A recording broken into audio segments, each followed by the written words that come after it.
ও ভাইজানেরা, কুচবিহার জেলার সোনার মানিক যুবকেরা, আব্বারা মায়েরা, আল্লাহ পাক যুগ যুগ ধরে অসংখ্য গণিত নবী রাসূল পয়গম্বর আলাইহিমুস সালাম দিগকে এই দুনিয়ার জমিনে পাঠিয়েছেন না পাঠায় নাই?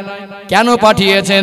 এই মানুষ সৃষ্টির শ্রেষ্ঠ হয়ে যখন মানুষ সুপথ ভুলে যায়, আল্লাহ দেখিয়ে দেওয়ার রাস্তা ভুলে যায়, আল্লাহর পক্ষ থেকে তাদের উপরে যে নিয়ম পদ্ধতি আল্লাহ পাক দিয়েছেন সেই নিয়ম পদ্ধতির বাইরে চলে যায়, দুনিয়াটা বিশৃঙ্খলা তৈরি হয়ে যায়, তাদের জীবনটা শান্ত হয়ে যায়। আমার আল্লাহ বড় দয়াময়। আমরা মানুষ, আল্লাহ আমাদের সৃষ্টিগতভাবে আমাদের মধ্যে মায়া মমতা জিনিসটা দিয়েছে না দেয় নাই? আমরা আজকে দুনিয়ায় যারা বাবা মা, আমাদের সন্তানের উপরে মায়া মহব্বত আছে না নেই? সবাই বলেন আছে না নেই? সন্তান তার বাবা মাকে যত বেশি ভালোবাসে, বাবা মা তার সন্তানকে যত বেশি ভালোবাসে, আমার আল্লাহ তার বান্দা বান্দিকে, মনুষ্য জাতিকে তার থেকে কোটি কোটি গুণ বেশি ভালোবাসে। বলুন সুবহানাল্লাহ। কোনো বাবা মা কি চায় সন্তান ক্ষতির মধ্যে যাক? কোনো বাবা মা কি চায় সন্তানের জীবনে অশান্তি হোক? কোনো বাবা মা কি চায় সন্তানের জীবনের অকল্যাণ? বরং সন্তানের জীবনে সব সময় ভালাই কামনা বাবা মা করে কি করে না? বাবা মা যদি সন্তানের যে পরিমাণে ভালাই কামনা করে, আমার আল্লাহ সৃষ্টির শ্রেষ্ঠ করে মানুষকে পাঠিয়েছেন, তার থেকে কোটি কোটি গুণ ভালাই কামনা আমার আল্লাহ বান্দার জন্য করে।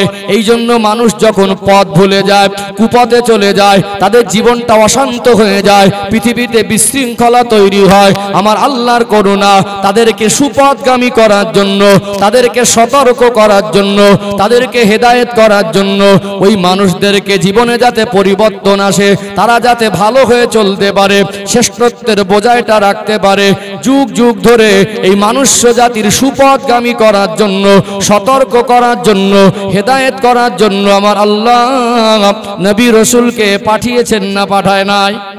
নবী রাসূল কিসের জন্য? পথ ভোলা মানুষকে সুপথ দেখানোর জন্য, সতর্ক করার জন্য। কোরআন শরীফে সূরা ইয়াসিন বলে একটি সূরা আছে না? আছে না? সূরা ইয়াসিনে একটি আয়াত আছে, ওয়ানি আবুদুনি হাযা সিরাতুম মুস্তাকিম, তোমরা আমারই ইবাদত করো, এটাই তোমাদের জন্য সোজা রাস্তা। আল্লাহর পক্ষ থেকে মানুষকে যা দেওয়া হয়েছে এটাই তো মানতার জন্য সোজা, নাকি? আমরা নতুন করে একটা রাস্তা বানালে সেটা সোজা হবে? আল্লাহর পক্ষ থেকে যেটা আমাদের দেওয়া সেটা সোজা, না আমরা বানালে সেটা সোজা হবে? আল্লাহর পক্ষ থেকে যেটা দেওয়া হয়েছে ওই পথেই চলা ইবাদত, ওই পথে চলা বন্দেগী, ওই পথে চলা গোলামি, ওই পথে চলা স্রষ্টার দাসত্ব। কথা ক্লিয়ার হচ্ছে? আল্লাহ পাক নবীদেরকে পাঠালেন তাহলে কিসের জন্য? এই মানুষকে সতর্ক করার জন্য। মানুষ যখন নবীদের কথা শুনবে, সে সত্যিকারের নবী, তাহলে বুঝবে কি করে? এবং নবীরা কি কোনো মন গড়া কথা বলেন? নবীরা আল্লাহর পক্ষ থেকে যা কিছু অবতীর্ণ হয় মানুষের জন্য সেটা তাদের কাছে পৌঁছে দেন। নবীদের দ্বারা আল্লাহর কথাগুলো, আল্লাহর নিয়ম পদ্ধতি সমাজে বাস্তবায়ন আল্লাহ করেন। কথা ঠিক না ঠিক? এবং সাধারণ মানুষ তাদেরকে নবী বলে যাতে গ্রহণ করতে পারে, এই জন্য নবীদের ভিতরে আল্লাহ এমন কিছু বৈশিষ্ট্য দিয়েছেন যেটা সাধারণ মানুষের ভিতরে নেই। এখানে একটু ভালো করে বুঝবেন, পয়েন্ট বোঝাচ্ছি আমি। সম্মানিত ভাইরা, আজকে আমরা মানুষ আমাদের ভালোর জন্য, আমাদের সুপথ দেখানোর জন্য অন্য কোনো জীবজন্তুর প্রাণীকে পাঠালে সেটা কি ভালো হতো বলে মনে হয়? তাহলে আমাদের ভালো পথ দেখানোর জন্য আল্লাহ পাক মানুষকে উপযুক্ত মনে করেছেন। এই জন্য কোনো নবী জিন নয়, ফারিস্তা নয়, অন্য কোনো মখলুকের অন্তর্ভুক্ত নয়, নবীরা ছিলেন মানুষ। কিন্তু একটা নবীকে আল্লাহ পাক এমন ভাবে তাকে ছোট থেকে বড় করেন, যাদেরকে নবী বা রসুল বলে নির্বাচিত করেছেন, তাদের জীবনটা একটু স্পেশালিস্ট, তাদের জীবনের বিশেষ বৈশিষ্ট্য যেটা সাধারণ মানুষের ভিতরে পাওয়া যায় না। আল্লাহ যে বিবেক মানুষকে দিয়েছে, নবীদের কথাবার্তা, চাল চলন, আখলাক, নবীদের ভিতর থেকে ঘটে যাওয়া অলৌকিক ঘটনা, যেটাকে মুজিজা বলি, আমাদের ভিতরে মুজিজা আছে। তাহলে নবীদেরকে যখন অবিশ্বাস করবে, তাদেরকে বিভিন্ন পরীক্ষা নিরীক্ষা করে প্রশ্নবিদ্ধ করবে, তাদের ভিতর থেকে আল্লাহ মুজিজা নামক একটা অলৌকিক ঘটনা ঘটিয়ে দেয়, যাতে সাধারণ মানুষ সহজে বুঝতে পারে ইনি আল্লাহর পক্ষ থেকে নবী হয়ে আমাদের হেদায়েতের জন্য এসেছে। বলুন সুবহানাল্লাহ। এবং নবীদের উপরে আসমানি কিতাব নাজিল হয়, নবীদের কাছে আল্লাহ ওহী প্রেরণ করেন। আল্লাহ পাকের ফারিস্তাদের মধ্যে জিবরাইল আমিন আলাইহিস সালামকে আল্লাহ ওহী প্রেরণের পারপাসি, ওহী প্রেরণের খাদেই আল্লাহ তাকে ব্যবহার করেছেন। কথা ঠিক না বেঠিক? তাহলে নবীদের সাধারণ মানুষ যদি সত্যিকারে বিবেক দিয়ে বিবেচনা করে, নবীদের ক্যারেক্টার, নবীদের চরিত্র, নবীদের কথা, নবীদের কর্মজীবন, এটা মানুষ সহজেই অনুমান করতে পারবে যে তিনি যে নবী, তিনি মিথ্যা কথা। আর একটা নবীদের বড় বৈশিষ্ট্য বলি, আমরা ছোট থেকে যারা বড় হয়েছে বলতে পারবো জীবনে গালি দেয়নি। একটু হাঁকুর দেন, রেসপন্স দেন, বলতে পারবো জীবনে গালি দেয়নি। বলতে পারবো? এখন তো সব গালাগালি, সব পিএইচডি করেছে। আমার যুবকদের জামা কাপড় লেবাস পোশাক দেখে ভালো মনে হলে কি হবে? যখন গালাগালি দেয় মনে হবে গালাগালিতে পিএইচডি করেছে, হিন্দি বাংলা ইংরাজি পাইল করে দেয়। কি ঠিক বলছি না ভুল বলছি? অনেক বাবাজি আছে মুরব্বী, এনারাও মাঝে মাঝে গালি দেয় কি দেয় না? এর ভিতরে নেই মাশাআল্লাহ, আপনাদের বলছি না, আছে কিছু মানুষ বয়স্ক। আমার অনেক সম্মানিত মায়ের এসেছেন, কিছু কিছু মায়েদেরও বদ অভ্যাস, অনেক অশ্লীল ভাষা ব্যবহার করে। একটা আমাদের ভিতরে একটা কত মারাত্মক নোংরা জিনিস দেখুন, একটা ছোট বাচ্চা, তার ভিতরে কতটুকু জ্ঞান হতে পারে? সে তো হাজারবার ভুল করবে, কেন? তার এখন সেই জ্ঞান বিবেক বুদ্ধি হয় নাই। একটু ভুল করলো, ত্রুটি করলো, অনেক বাবা মা আছে অশ্লীল ভাষায় ছোট বাচ্চাকে গালাগালি করে। আপনার লজ্জা লাগে না? আপনি কেমন মানুষ? আপনি আপনার নিষ্পাপ ছোট বাচ্চা, সে ভুল করলে তাকে বুকে টানবেন, তাকে ভালোবাসা দেবেন, কখনো মোটা চোখ দেখাবেন, তাকে সদুপদেশ দেবেন, তাকে ভালো পরামর্শ দেবেন, কিন্তু তাই বলে তাকে গালাগালি দিতে পারেন না। আচ্ছা, যদি আমরা কেউ না গালাগালি দিতাম, আমাদের বাচ্চারা গালাগালি শিখতো? শিখেছে কোথায়? মারপেট থেকে? একটু হাঁকো দেন না, কোথা থেকে শিখেছে? মারপেট থেকে শিখে এসেছে না আমাদের কাছ থেকে শিখেছে? ও দেখছে বাবা গালাগালি দেয়, মা গালাগালি দেয়, দাদু গালাগালি দেয়, দাদিমা গালাগালি দেয়, বড় বোনটা গালাগালি দেয়, ও কি শিখবে? সূরা ফাতিহা শিখেনি, গালাগালি শিখে নিয়েছে। তাশাহুদটা শিখেনি, গালাগালি শিখে নিয়েছে। এখন দরুদ শরীফটা ভালো করে দরুদ ইব্রাহিম পড়তে পারবে না, গালাগালিটা শিখে নিয়েছে। এটা আমাদের ব্যর্থতা। আমরা আমাদের মুখে যদি সূরা ফাতিহা শেখাতাম হতো না? যারা দাদু ছোট ছোট পোতাদের জন্য একটু আদর করে মার্কেটে গেলে খালি হাতে আসেন না, খাবার নিয়ে আসেন। কি গো, খাবার নিয়ে আসেন না? লজেন্স, চকলেট, ক্যাডবেরি, কেক, বিভিন্ন ছোট ছোট বাচ্চাদের খাবার জাতীয়। বাড়িতে আসতেন, বুকে জড়িয়ে ধরতেন, দাদু ভাই একবার সূরা ফাতিহা আমি পড়ছি, আমার সঙ্গে তুমি একবার পড়ো তো। খাবারটা হাতে দিতেন, হতো না? মুখস্থ হতো না? দাদু ভাইকে যদি বলি, দাদু ভাই ওই বিড়ির বান্ডিলটা এনে দাও তো, কি হবে? বিড়ি খাওয়া শিখবে? শিখবে না? আজকে তাহলে আমাদের দাদুদের ব্যর্থতা, বাবাদের ব্যর্থতা। মা হাজারো ব্যতি ব্যস্ততার মধ্যে, যারা আমার সম্মানিত মায়ের আছেন দৃষ্টি আকর্ষণ করছি, আপনার সোনার মানিক বাচ্চা, তাকে গালি দেন কেন? কিছু কিছু বাবা মা আছে ছোট বাচ্চাকে অমানবিক আচরণ করে। হ্যাঁ, কখনো শাসন করতে হবে, বাবা মার শাসনটা তাদের জন্য ভালো, কিন্তু শাসনের একটা লিমিট থাকে। ছোট বাচ্চাকে এমন মারা মেরেছে যেটা মানবিক আচরণ না, তাকে ভয় দেখান, তম্বি করেন। একটা সময় গিয়ে সেই বাচ্চাটা এমন হাতছাড়া হয়ে যায়, ছোটা কষতে কষতে এত বেশি কষে ফেলে যে পন্থা ছিল সেই পন্থায় না তাকে মানুষ করার চেষ্টা করে, অন্য পন্থায় তাকে চাপাচাপি করে মেরে গালি দিয়ে পরিবর্তন করতে গিয়ে এখন উল্টো গালাগালি সেটা বাপ মার উপরে প্রয়োগ করে। এই জন্য আমাদেরকে সতর্ক হতে হবে। কি হতে হবে? আল্লাহ আমার স্মৃতি ঠিক রেখেছে। আমি আলোচনা করছিলাম নবীদের বৈশিষ্ট্য। কাদের বৈশিষ্ট্য? নবীদের বৈশিষ্ট্য। ইসলাম বোঝাচ্ছিলাম, মনে আছে তো? আলোচনা অসুবিধা হচ্ছে নাকি? অসুবিধা হচ্ছে? এবার ধৈর্য ধারণ করেন, আমি যত আগে যাব তত ইনশাল্লাহ পরিষ্কার হবে। আমি একটা সহজ উদাহরণ দিয়েছি। একটা বিল্ডিং করতে গেলে সুন্দর নকশা ডিজাইন যত হোক, কমপ্লিটের দিকে না গেলে তার সৌন্দর্যটা পুরো ফুটে উঠবে না। আমি যা ধাপে ধাপে যাচ্ছি, সমাজে যেগুলো আমাদের ভিতরে খারাপই আছে একটু টাচ করে যাওয়া, একটু সতর্ক করে যাওয়া। এখানে বসেছি কোরআনের মাহফিলে, কোরআন দিয়ে কথা বললে মানুষের হৃদয় নরম হয়। কথা ঠিক না বেঠিক? এই জন্য তো আপনারা আমাকে এখানে বসিয়েছেন সতর্ককরণের জন্য। এটা নবীদের কাজ। নবীরা আর কিয়ামত পর্যন্ত কোনো নবী আসবেন না। নবীদের কাজ সাধারণ মানুষের সতর্ক করা, এটা নবীর ওয়ারিসদের উপর অর্পণ করা হয়েছে। কথা ঠিক না বেঠিক? এখানে পয়সা দিয়ে ওয়াজ কেনা যাবে না, ভালোবাসায় দিনের বাণীটা পৌঁছে দিতে বসেছি। আপনারা ভাইয়েরা আমাকে যে পরিমাণে ভালোবেসেছে, বিশ্বাস করুন ঋণ শোধ করতে আমি পারবো না। আমাকে সেই হলদিবাড়ি পর্যন্ত গেলেন রিসিভ করতে। আলহামদুলিল্লাহ, আল্লাহ আমার ভাইদেরকে দিনের জন্য কবুল করেন, বলেন আল্লাহুম্মা আমিন। অর্থাৎ যে কথা বলছিলাম, আমরা ছোট থেকে বড় হয়েছি কি করে? গালাগালি দিয়ে, ঝগড়া করে, হিংসা করে, মারামারি করে। আমরা বলতে পারবো আমাদের কথায় আচরণে কারোর কষ্ট হয়নি? কিন্তু নবী যারা হয়, যারা নবী হয়, আল্লাহ ছোট থেকে তাদেরকে পবিত্র জীবনে বড় করেন। বলুন সুবহানাল্লাহ। কোন নবী ছোট থেকে লালিত পালিত হয়েছে, তাদের জীবনে অশ্লীল ভাষা তারা ব্যবহার করেন না, তারা জীবনে মিথ্যা কথা বলেন না, তাদের কথা কর্ম দ্বারা কোনো মানুষের ক্ষতি আর অপমান হয় না। যদি আমাদের মতো ন্যাচারাল সাধারণ জীবন নবীদের হতো, তাহলে সমাজে কিছু টেরা বেকা মানুষ আছে না? নেই? বোঝে কম, চিল্লায় বেশি। যখন নবীরা একটা সময় গিয়ে নবুয়াত পেয়ে বলতো, আমি আপনাদের জন্য নবী, আল্লাহ আমাকে নবী করেছেন, আপনি এবারে কলেমা পড়ে নেন, আপনি সুপথে আসেন, যখন বলতো, তখন এক শ্রেণীর মানুষ বলতো, তুমি তো গালাগালি দিতে নবী হলে কবে? বলতো না? এই জন্য নবীদের চরিত্রের উপরে সাধারণ মানুষ আঙুল তুলতে পারে না। আমার হাবিবের শানে আল্লাহ পাক কোরআন শরীফে বলছেন, ওয়া ইন্নাকা লাআলা খুলুকিন আযীম, আমি আমার হাবিবের চরিত্রকে মহান চরিত্র করেছি। বলুন সুবহানাল্লাহ। 63 বছরের জীবনে আমার নবী সহ যত নবী আল্লাহ পাঠিয়েছিলেন, কোন নবী তারা গালাগালি দিয়ে বড় হয়নি, হিংসা করে বড় হয়নি, মারামারি করে বড় হয়নি। তাদের কথা কর্মের দ্বারা মানুষের সম্মান, অর্থ, সম্পদ ক্ষতি হয়নি। কারণ তাদের প্রতি মানুষের যে একটা ভক্তি ভালোবাসা ছোট থেকে তৈরি হয়। তারা যখনই একটা কথা বলবেন যে আমি আল্লাহর পক্ষ থেকে আল্লাহ আমাকে নবুয়াত দিয়েছেন, আপনারা মেনে নেন, তখন বলবে মানুষটা তো জীবনে মিথ্যা কথা বলে না। মানুষ যাতে সহজে নবী বলে মেনে সুপথ প্রাপ্ত হতে পারে, এই জন্য আল্লাহ নবীদের ভিতরে খাস বৈশিষ্ট্য দিয়ে থাকেন। যেটা বলুন সুবহানাল্লাহ। তাহলে নবীদের প্রেরণ করা মানুষের প্রতি আল্লাহর ভালোবাসা, আল্লাহর দয়া, আল্লাহর করুণা, যাতে মানুষ সুপথে ফিরে আসতে পারে। কথা ক্লিয়ার হচ্ছে? চলুন আর এক ধাপ আগে বাড়ি, আর একটু ক্লিয়ার হবে ইনশাআল্লাহ। ও ভাইজানেরা, সোনার মানিক যুবকেরা, আব্বারা মায়েরা, আল্লাহ পাক আমার আপনার নবী, দয়ার নবী, মায়ার নবী, রাহমাতাল লিল আলামিন আমার রাসূলকে সব নবীর পরে ইমামুল আম্বিয়া করে, খাতামান নবিয়িন করে, সাইয়্যিদুল মুরসালিন করে, तमाम সৃষ্টি জগতের জন্য রহমত স্বরূপ করে প্রেরণ করেছেন। বলুন সুবহানাল্লাহ।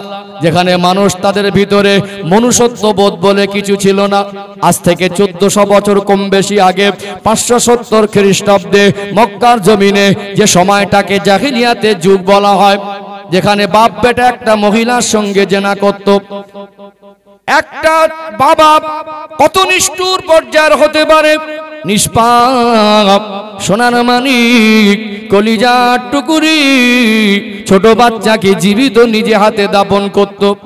আর সৌদি সরকার ওই কবরস্থানটাকে আজও চিহ্নিত করে রেখেছে।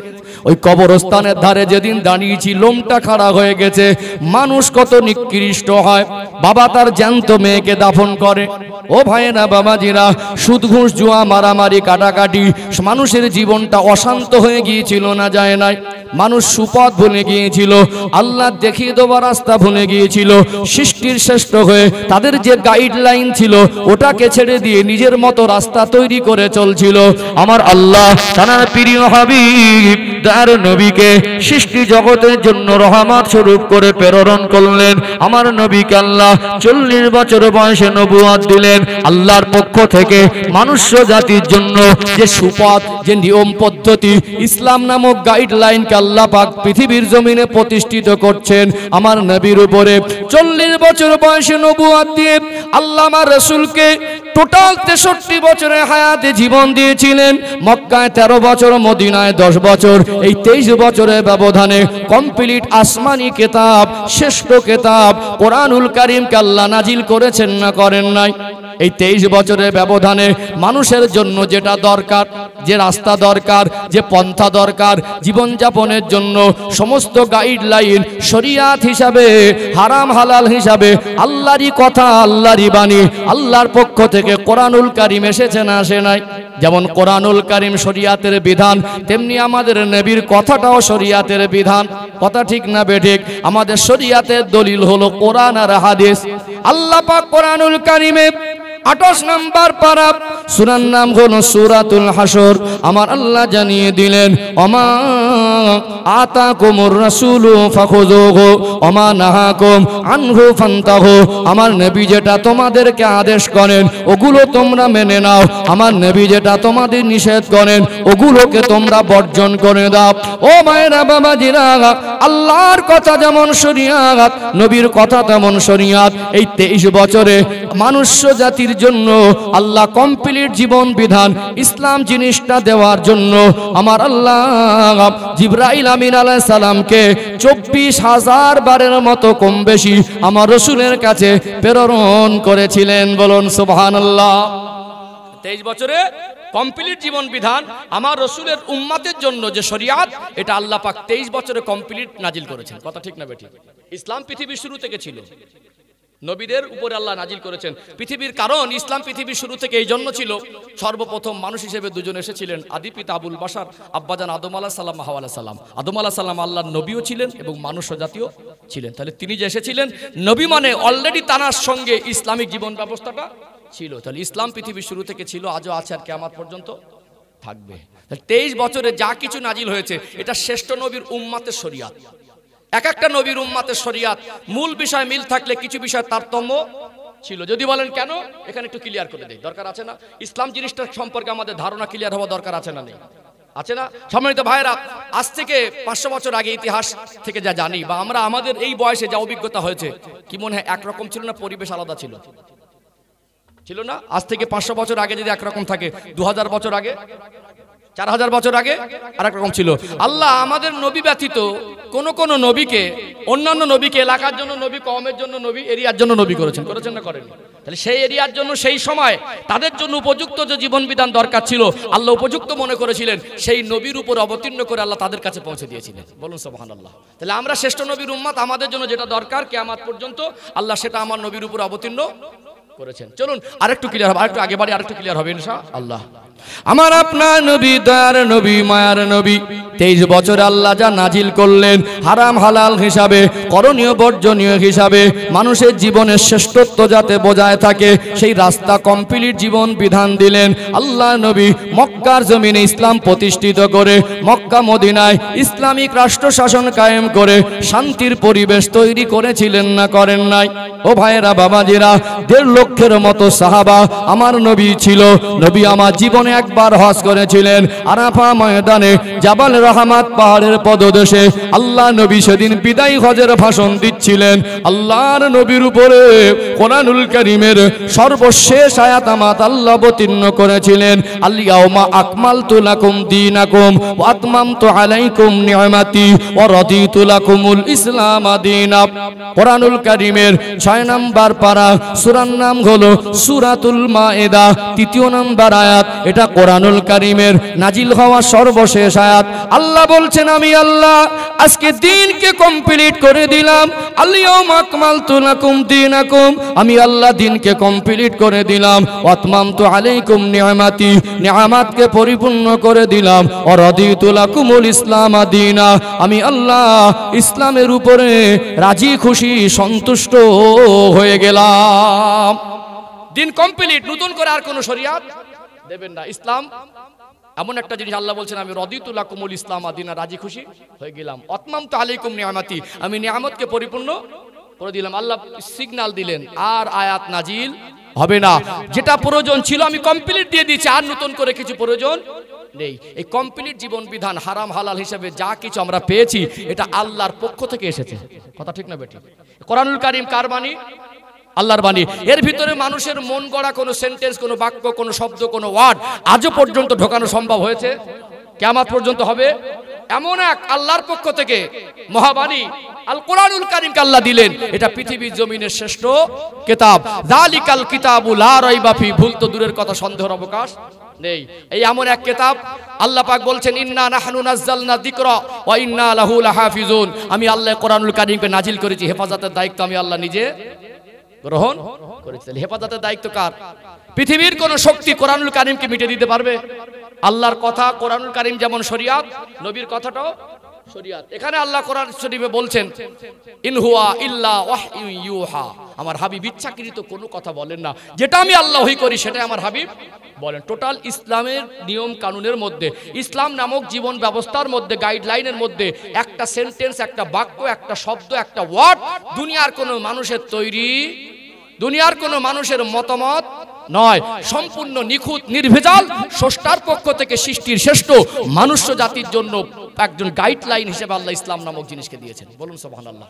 আরো আশ্চর্য হবেন, এখানে তত্ত্ব তুলে ধরি সম্মানিত ভাইরা, পৃথিবীর কোন শক্তি আছে ইসলামের একটা আইনকে পরিবর্তন করে দেবে? আছে? পৃথিবীতে তার ক্ষমতা যত বেশি হোক, তার গ্রহণযোগ্যতা যত বেশি হোক, সে যত ভালো মানুষের পরিচয় লাভ করুক, সে যদি বলে 5 ওয়াক্ত নামাজকে 4 ওয়াক্ত করে দেবো, তার সঙ্গে সঙ্গে এক মুহূর্তের মধ্যে হিরো থেকে জিরো হয়ে যাবে। মানুষ তাকে ছুড়ে ফেলে দেবে। দেবে কি দেবে না? তাহলে পৃথিবীর কোন মানুষ, কারোর ক্ষমতা নেই কিয়ামত পর্যন্ত 1 মাস রোজাকে কমিয়ে 15 দিন করে দেবে, পর্দার বিধানকে জায়েজ করে দেবে, সুদ আর ঘুষকে জায়েজ করে দেবে। পারবে? তাহলে পারবে না। তাহলে নিখুঁত নির্ভেজাল যা কিছু আমরা আইন কানুন মানি কার পক্ষ থেকে? সবাই বলেন কার পক্ষ থেকে? আল্লাহর পক্ষ থেকে। এখানে আমি একটা তথ্য দেই, আজকে যারা গোটা বিশ্বের মধ্যে এডুকেটেড পারসন, একজন গবেষক, একজন ঐতিহাসিকবিদ, একজন দার্শনিক বা জেনারেল শিক্ষিত, ধর্মীয় জ্ঞান আলাদা, এটা আলাদা প্ল্যাটফর্ম, আর জেনারেল জ্ঞান একটা আলাদা। যারা জেনারেল জ্ঞানে জ্ঞানান্বিত, আজকে গোটা বিশ্বের যারা শিক্ষিত ক্যাটাগরির মানুষ, এরা গুগলের তথ্যকে মানে কি মানে না? এখন প্রায় হাতে মোবাইল, যুবক ভাইদেরকে বলছি বাড়ি গিয়ে গুগলে সার্চ করবে গোটা পৃথিবীতে টোটাল কত ধর্ম আছে। গুগল তথ্য দেবে ইতিহাস থেকে নেওয়া।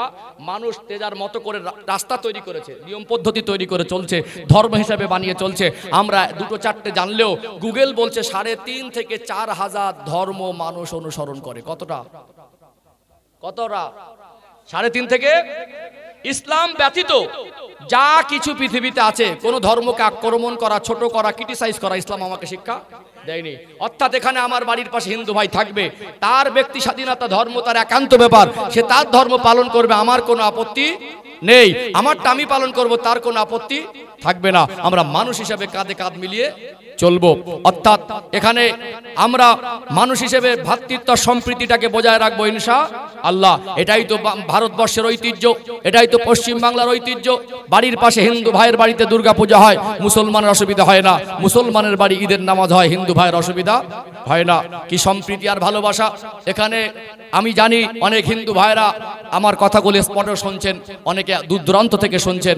আমি আপনাদের বলবো, আজকে কিছু মানুষ তাদের গদি টিকিয়ে রাখার জন্য আমার আপনার মধ্যে সাধারণ মানুষ আমাদের খেটে না খেলে চলবে না, আমাদের মধ্যে হিন্দু মুসলমানের লড়াই লাগিয়ে দেওয়ার চক্রান্ত করছে।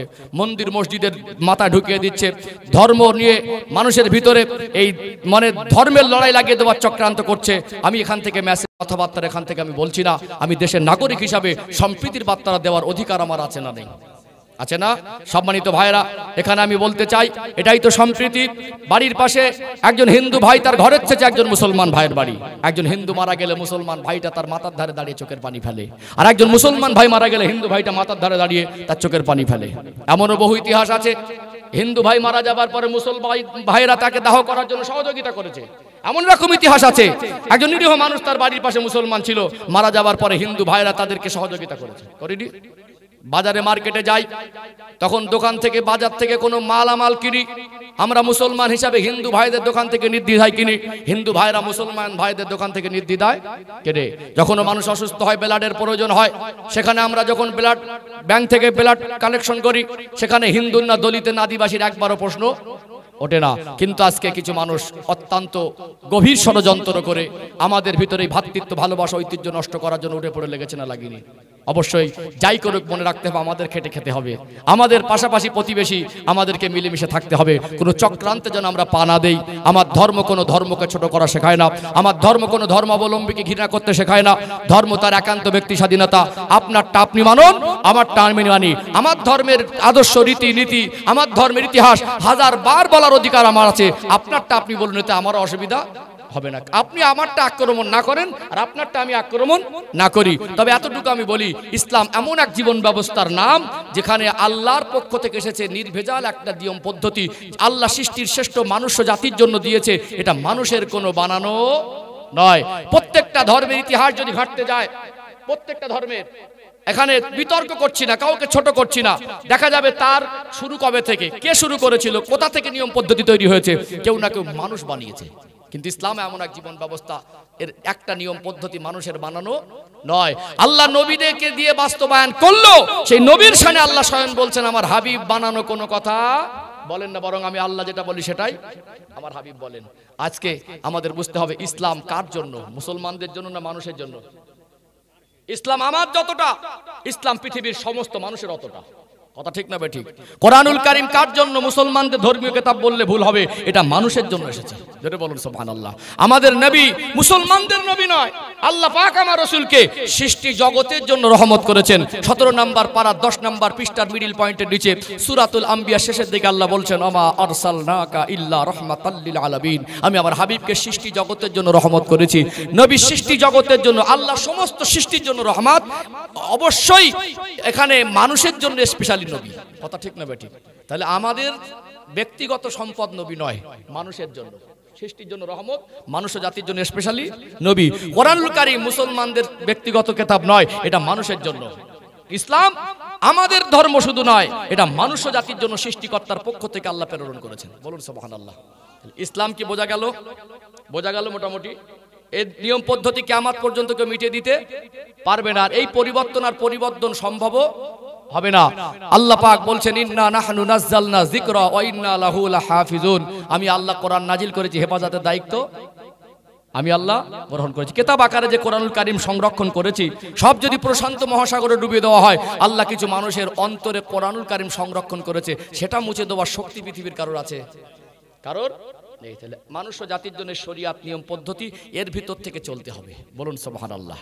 চলুন ইসলামটা কি খুব সংক্ষিপ্ত আকারে বুঝি, মানুষের ধৈর্য কম তো, কারণ এর ভিতরে আমাদের জীবনের পরিবর্তনের একটা ভিত বুঝতে পারছি, কিন্তু আমাদের জীবনের ঘাটতি, জীবনের যে কুকর্মগুলো সেগুলো নিয়ে অ্যানালাইজ করা, পর্যালোচনা করার পর্বতের ভিতরে ঢুকিনি, এইবার ঢুকবে ইনশাআল্লাহ। কারণ আমি একটা রুট তৈরি করতে চাইছি, যে রুট থেকে আমরা গেলে আমরা হেদায়েতের রাস্তাটা সহজে অনুমান করতে পারবো, চলতে পারবো, বুঝতে পারবো। আল্লাহ তৌফিক দান করেন, বলেন আল্লাহুম্মা আমিন। আলোচনা বুঝতে পারছেন তো?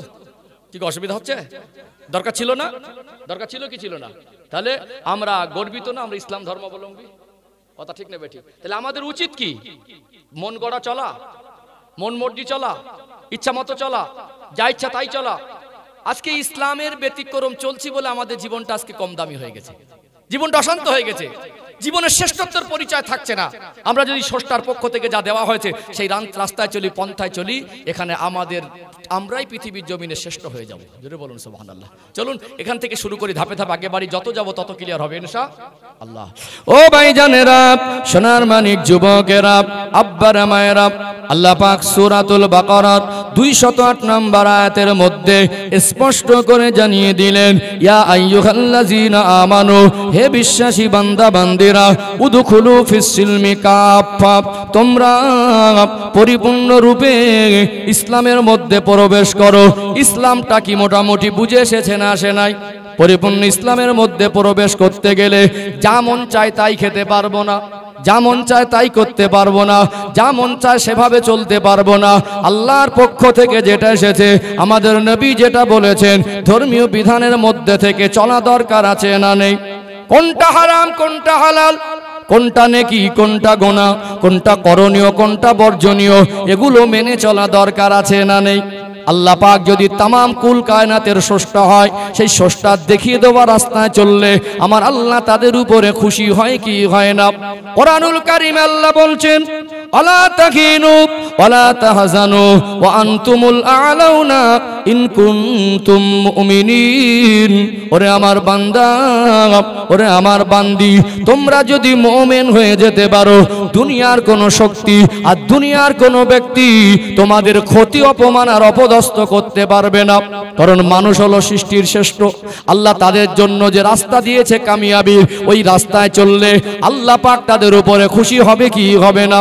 আল্লাহ পাক তাদের উপরে যদি রাজি হয়, আমার আল্লাহ যদি সন্তুষ্ট হয়, স্রষ্টার সঙ্গে আল্লাহর কোন সৃষ্টির যদি সম্পর্ক হয়ে যায়, আমার আল্লাহ পৃথিবীর কাছে তাকে দামি বানিয়ে দেয়। জোরে বলুন সুবহানাল্লাহ। প্রকৃতি ইসলামের মধ্যে আসলে তার শ্রেষ্ঠত্ব যেমন বজায় থাকবে, তার ভিতরে একটা পাওয়ার তৈরি হবে, ওটা হলো ঈমানি পাওয়ার। তার জীবনে একটা সম্পদ তৈরি হবে, ওটা হলো রবের সন্তুষ্টি। জোরে বলুন সুবহানাল্লাহ।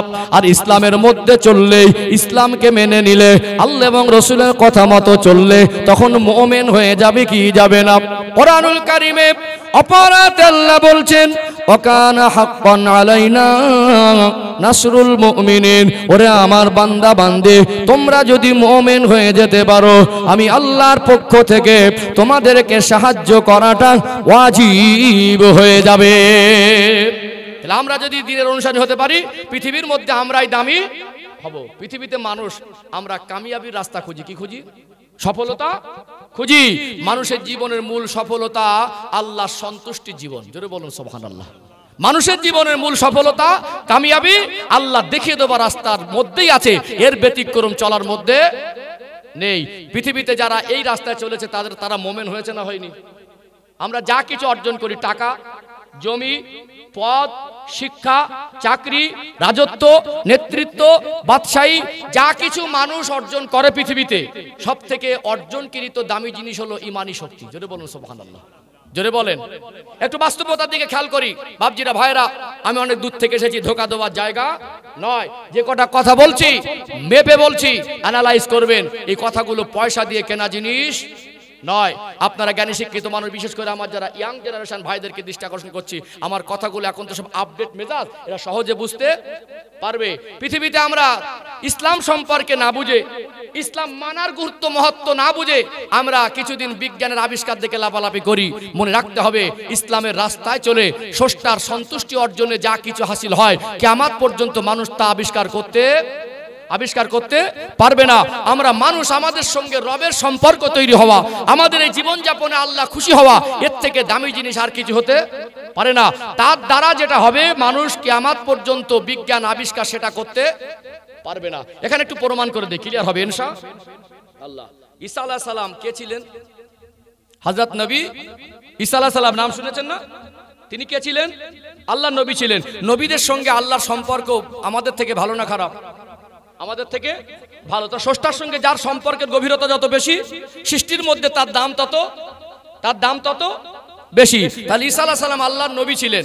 কোন পুরনো কবরস্থানের ধারে গিয়ে যখন দাঁড়িয়ে বলতেন কুম বিইজনিল্লাহ, কবরবাসী কি হতো? জীবিত দাঁড়িয়ে। বিজ্ঞানকে বলবেন, ইয়াং জেনারেশন ভাইদেরকে দৃষ্টি আকর্ষণ করছি, কিয়ামত পর্যন্ত চেষ্টা করে এমন যন্ত্র দুনিয়ার মানুষ আবিষ্কার করতে পারবে না যে পুরনো কবরের ধারে গিয়ে 500 বছর 1000 বছর আগের যন্ত্র আবিষ্কার করে জীবিত করে তোলার ক্ষমতা বিজ্ঞানের 14 পুরুষের হবে, হবে। কিন্তু আল্লাহর সঙ্গে যার সম্পর্ক থাকে, স্রষ্টার সঙ্গে যার সম্পর্ক হয়, সেই খাতিরে তার কথায় আল্লাহ পুরনো কবর থেকে মানুষকে জীবিত করে তুলে দেয় কি দেয় না? এটা ইসলামের মহত্ব বোঝাচ্ছি। কথা বুঝতে পেরেছেন? আল্লাহ সন্তুষ্টি অর্জনের মর্যাদা বোঝাচ্ছি। আল্লাহ সৃষ্টি জগতের মধ্যে আল্লাহ সব থেকে কাকে বেশি ভালোবাসেন? আমাদের নবীকে। সেই নবী জমিনে দাঁড়িয়ে আসমানের দিকে তাকিয়ে আঙুল ইশারা করলেন, আল্লাহ আসমানের চাঁদটাকে দ্বিখণ্ডিত করে দিলেন। আল্লাহর সঙ্গে যদি আমার রাসূলের সম্পর্ক না থাকতো, চাঁদ দ্বিখণ্ডিত হতো কি? কখনো হতো না। সম্মানিত ভাইরা, এখানে বুঝতে হবে পৃথিবীর বিজ্ঞান, আজকে আমাদের ভারতবর্ষের ইসরোর বিজ্ঞানীরা যদি চন্দ্রযানকে চাঁদে পাঠায়, আমি ভারতবাসী হিসেবে গর্বিত। কিন্তু পৃথিবীর বিজ্ঞান কি চাঁদকে দ্বিখণ্ডিত করতে পারবে? কিন্তু একজন আল্লাহর সঙ্গে, স্রষ্টার সঙ্গে যার সম্পর্ক, সেই স্রষ্টার সম্পর্কের খাতিরে চাঁদ দ্বিখণ্ডিত হয় না। আপনারা বলবেন নবীদের কথা বলছেন, একটু এক ধাপ নামি, তাহলে আর একটু ক্লিয়ার হবে ইনশাআল্লাহ। ও ভাইজানেরা, সোনার মানিক যুবকেরা, আব্বারা মায়েরা, এই পৃথিবীর জমিনে সব থেকে দাম বেশি হলো মুমিনের। আল্লাহ পাক সব থেকে সম্মানিত করেছেন নবীদের। সৃষ্টির মধ্যে মানুষ শ্রেষ্ঠ, মানুষের মধ্যে নবীরা শ্রেষ্ঠ। কথা ঠিক না বেঠিক? সব নবীর মধ্যে আমার নবী শ্রেষ্ঠ। কারণ হলো স্রষ্টার সঙ্গে যার সম্পর্ক যত বেশি হয়, তার দাম তত বেশি হয় কি হয় না? পৃথিবীতে আমরা মানুষ, আমার আল্লাহর পক্ষ থেকে ইসলাম নামক যে জীবন ব্যবস্থা দেওয়া হয়েছে, এই রাস্তায় চললে আমার আল্লাহর সঙ্গে আমাদের সম্পর্ক হবে কি হবে না? আমাদের দাম বেশি হবে কি হবে না? আপনারা বলছেন দুটো নবীর কথা বলেছি, নবীদের পরে আমরা আমাদের দৃষ্টিতে আমরা সাহাবাদেরকে সম্মানিয়ার দামি মনে করি কি করি না? নবীদের পরে সম্মান বেশি কাদের? সাহাবায়ে কেরামদের। আল্লাহ নবী দুনি 23 বছর খেদমত করলেন, 63 বছরের জীবনে দুনিয়া থেকে পর্দা গ্রহণ করলেন। খলিফা হলেন হযরত আবু বকর সিদ্দিক রাদিয়াল্লাহু আনহু, দ্বিতীয় খলিফা হলেন হযরত ওমর ফারুক রাদিয়াল্লাহু আনহু। ওমর রাদিয়াল্লাহু আনহুর শাসন আমল মিশরের জমিনে মানুষ ইসলামের ছায়াতলে এসেছে না আসে নাই? তখন মিশর জয় হলো। মিশরের জমিনে একটা বিখ্যাত নদী আছে, ওই নদীর নাম হলো নীল নদ। কি নদী? নীল নদ। নদীটা যখন শুকিয়ে যেত, তখন একটা তরুণী যুবতীকে বলি দিয়ে রক্তটা মিশরের নীল নদে দিয়ে বলতো, নীল নদকে খুশি করলে নদী পানি দেবে। তখনকার মানুষের ধারণা ছিল। যখন ইসলামের আলো জ্বলে উঠলো, ইসলামিক জীবন ব্যবস্থা মানুষ বুঝলো, ইসলামের মধ্যে যখন আবদ্ধ হলো, তখনকার ওমর রাদিয়াল্লাহু শাসন আমলে তিনি খলিফা, আর মিশরের গভর্নর হচ্ছে হযরত আমর ইবনুল আস। অর্থাৎ এখানে তখন এরা তো সবে নতুন একটা গাইডলাইন এসেছে, জীবনে তো কুসংস্কার ছিল, তাদের বানানো তৈরি করা রাস্তা ছিল। আল্লাহ দেখে তোমার রাস্তা এসেছে, মনে মন মর্জি চলতে পারবে? চলতে সমাধান খুঁজতে হবে কোথা থেকে? কোরআন এবং হাদিস থেকে, ইসলামিক জীবন ব্যবস্থা থেকে সমাধান নিতে হবে। নিজের মতো করে সমাধান করতে পারবে না। চাইলে একটা মানুষকে আর বলি দিতে পারবে না। এই কুসংস্কারকে ইসলাম সাপোর্ট করে না। ইসলাম বলে তাম সার্বভৌম শক্তির অধিকারীকে। সবাই মিলে বলেন কে? সার্বভৌম শক্তির অধিকারী আল্লাহ। আল্লাহর সবকিছু ক্ষমতা, এবং আল্লাহর হুকুমে সূর্য উদয় হয়, সূর্য অস্তমিত যায়। আল্লাহর হুকুমে নদী স্রোতটা চলে। এখন এই সমস্যার সমাধান কি হবে? নীলনদ শুকিয়ে আছে, মানুষ বলল আমাদের সমাধান কি হবে? ইসলাম থেকে নিতে হবে না? এখন আমর ইবনে আস হুজুর বললেন তাহলে আমি এখানে তো গভর্নর, কিন্তু মূল মাথা যিনি খলিফা মদিনার মসনদে আমিরুল মুমিনিন হযরত ওমর ফারুক রাদিয়াল্লাহু আনহু, তার কাছে চিঠি লিখলেন। তখন মোবাইল ছিল? মোবাইল ছিল না। চিঠি লিখলেন, চিঠিটা মদিনায় এসে পৌঁছালো। ওমর রাদিয়াল্লাহু আনহু চিঠি লিখলেন মিশরের নীল নদের কাছে। আমরা মানুষের কাছে লিখি, তিনি মিশরের নীল নদের কাছে লিখেছিলেন। পত্রে লেখা ছিল, এই পত্র আমিরুল মুমিনিন হযরত ওমর রাদিয়াল্লাহু আনহুর পক্ষ থেকে মিশরের নীল নদের কাছে। হে মিশরের নীল নদ, আমি জানি তোমার ভিতরে কোনো ব্যক্তিগত কোনো ক্ষমতা নেই। যদি তোমার ব্যক্তিগত ক্ষমতায় তোমার স্রোত প্রবাহিত হয়, তোমার কাছে আমার যাররা সাহায্যর কোনো প্রয়োজন নেই। তবে যদি স্রষ্টার হুকুমে তুমি প্রবাহিত হয়ে থাকো, হে মিশরের নীল নদের স্রোত, আমি ওমর এই চিঠিটা লিখে দিচ্ছি। নিক্ষেপ করার সাথে সাথে আমি সেই মহান স্রষ্টা রব্বুল আলামিন আল্লাহর কাছে প্রার্থনা আশ্রয় করছি, আমার আল্লাহ যেন তার বান্দাদের জন্য, আজ তারা ইসলামের ছায়াতলে এসেছে, আজ তারা আল্লাহর কাছে আত্মসমর্পণ করেছে, আল্লাহ যেন সমাধান হিসাবে আল্লাহর পক্ষ থেকে তারা দয়ার অনুগ্রহ দিয়ে মিশরের নীল নদের পানির স্রোত জারি করে দেয়। চিঠিটা যখন মিশরে এসে পৌঁছালো, চিঠিটা নিয়ে যখন মিশরের নীল নদে ফেলা হলো, আল্লাহর হুকুমে পানির স্রোতটা জারি হয়ে গিয়েছিল। জোরে বলুন, জোরে বলবেন না সুবহানাল্লাহ। অর্থাৎ ইতিহাস বলছে মিশরের নীল নদে যখন পানির স্রোত খুব বেশি হতো, ওটা 10 গজ উঁচু হতো। ওমর রাদিয়াল্লাহু আনহুর পিটিটা নিক্ষেপ করার পরে পানির স্রোত 16 গজ উঁচু হয়েছিল। এটা কি ক্ষমতা? কি ক্ষমতা? ইমানি ক্ষমতা। আল্লাহর হুকুমে যেটা হয়, মানুষ চেষ্টা করে সেটা পারবে না। আজকে মানুষ মনে করে আমি শক্তিশালী, মানুষের কোনো ক্ষমতা নেই। আল্লাহর যেটা করবে মানুষ তার ব্যতিক্রম যাওয়ার ক্ষমতা রাখে না। কথা ঠিক না বেঠিক? সম্মানিত ভাইরা, আপনাদের হলদিবাড়ির উজ্জ্বল নক্ষত্র ছিলেন এই বাংলার জমিনে। অখণ্ড ভারত ছিল তখন, দেশ স্বাধীন হয়নি। আল্লাহ ওয়ালাদের হাক্কানি আল্লাহর ওলিদের খেদমত মেহনত আছে না নেই? আজকে এপার বাংলা ওপার বাংলায় কিছু ভণ্ড পীরের আবির্ভাব হয়েছে। তাদের জন্য এই আল্লাহ ওয়ালাদের জীবন নিয়ে কিছু মানুষ ভুল বুঝে টেনে বাজে মন্তব্য করছে। অবশ্যই কেউ যদি ভণ্ডপীর হয়, আপনারা যতটা প্রতিবাদ করেন আমরাও ততটা প্রতিবাদ করি। শরীয়তের দৃষ্টিকোণ থেকে সে যদি প্রকৃত আল্লাহর ওলি না হয়, ওরকম আল্লাহর ওলিকে আমরা মানি না। কিন্তু হযরত ইকরামুল শাহ রাহমাতুল্লাহ আলাইহি, তিনি ছিলেন ফুরফুরার শরীফের হুগলি জেলা জমিনে আমিরুশ শরিয়াত কুতুবুল আলাম মুজাদ্দিদুজ্জামান দাদা হুজুর কেবলা রহমাতুল্লাহর পীর ভাই ছিলেন। কলিকাতা মানিকতলা জমিনে কুতুবুল ইরশাদ রসুল নোমা হযরত সুফি ফাতে আলী আইসি রহমাতুল্লাহর খলিফা, তাকে উত্তরবঙ্গে প্রেরণ করা হয়েছিল এবং আমাদের দক্ষিণবঙ্গের জন্য আমিরুশ শরিয়াত কুতুবুল আলাম মুজাদ্দিদুজ্জামান দাদা হুজুর কেবলাকে খেদমতের দায়িত্ব দেওয়া হয়েছিল। এই আল্লাহ ওয়ালাদের খেদমত মেহনত আছে না নেই? ইসলামের জন্য তারা অক্লান্ত পরিশ্রম করেছেন না করেননি? আল্লাহ ওয়ালাদের জীবনে একটা ব্যতিক্রম ঘটনা ঘটে গেলে সেটাকে শরিয়াতের ভাষায় বলা হয় কারামাত। নবীদের জীবনে ঘটলে সেটাকে বলা হয় মুজিজা, আর ওলিদের জীবনে ঘটলে সেটাকে বলা হয় কারামাত। কথা ঠিক না বেঠিক? অর্থাৎ নবীদের জীবন থেকে যেটা ঘটেছে বিজ্ঞান সেটা পারবে না, সাহাবাদের জীবন থেকে যেটা ঘটেছে বিজ্ঞান সেটা পারবে না। কারণ ইমানি শক্তির ঊর্ধ্বে পৃথিবীর মানুষের কোনো শক্তি অর্জন হয় না। ইমানি শক্তি দিয়ে যেটা হাসিল হয়, পৃথিবীর কোনো পন্থায় ওটা হাসিল করা সম্ভব নয়। কারণ ইমান শুদ্ধ হয়ে গেলে, আল্লাহ সন্তুষ্টি জীবন অর্জন হয়ে গেলে, তার জন্য সাহায্যটা আল্লাহর পক্ষ থেকেই আসে। যদি বলুন সুবহানাল্লাহ। আপনারা বলবেন তাহলে আমরা তো সাহাবাদের পরে যারা অধিক আল্লাহর প্রিয় মানুষ ছিলেন, যাদের জীবন ইসলামের আলো 100% বাস্তবায়ন ছিল, তাদেরকে আমরা আল্লাহ ওয়ালা বলি না? হ্যাঁ, যদিও পুরোপুরি 100% না হলে তারা আল্লাহর সন্তুষ্টি অর্জন করেছিলেন। কথা ঠিক না বেঠিক? আল্লাহ ওয়ালাদের জীবনে কারামত আছে না নেই? আছে না? আছে না? বসিরহাটের জমিনে, আমাদের বসিরহাট টাউনে একজন আল্লাহর ওলির মাজার আছে, শাহ আলী রহমাতুল্লাহ আলাইহি। তিনি বাগের পিঠে সাওয়ার হতেন। আজকে বিজ্ঞানকে বলুন তো, উইদাউট মেডিসিন, কোনো পন্থা, কোনো টেকনোলজি ছাড়া বাগের কাছে যেতে ছেড়ে দেবে? যত্ন করবে নাকি? যত্ন করবে? বরং একটা হিংস্র জন্তুরও আল্লাহর সন্তুষ্টি অর্জন করলে ব্যতিক্রম ভাবে কখনো কখনো এই মানুষের তাবে হয়ে যায়। বলুন সুবহানাল্লাহ। ইতিহাস পড়ে দেখে নেবেন।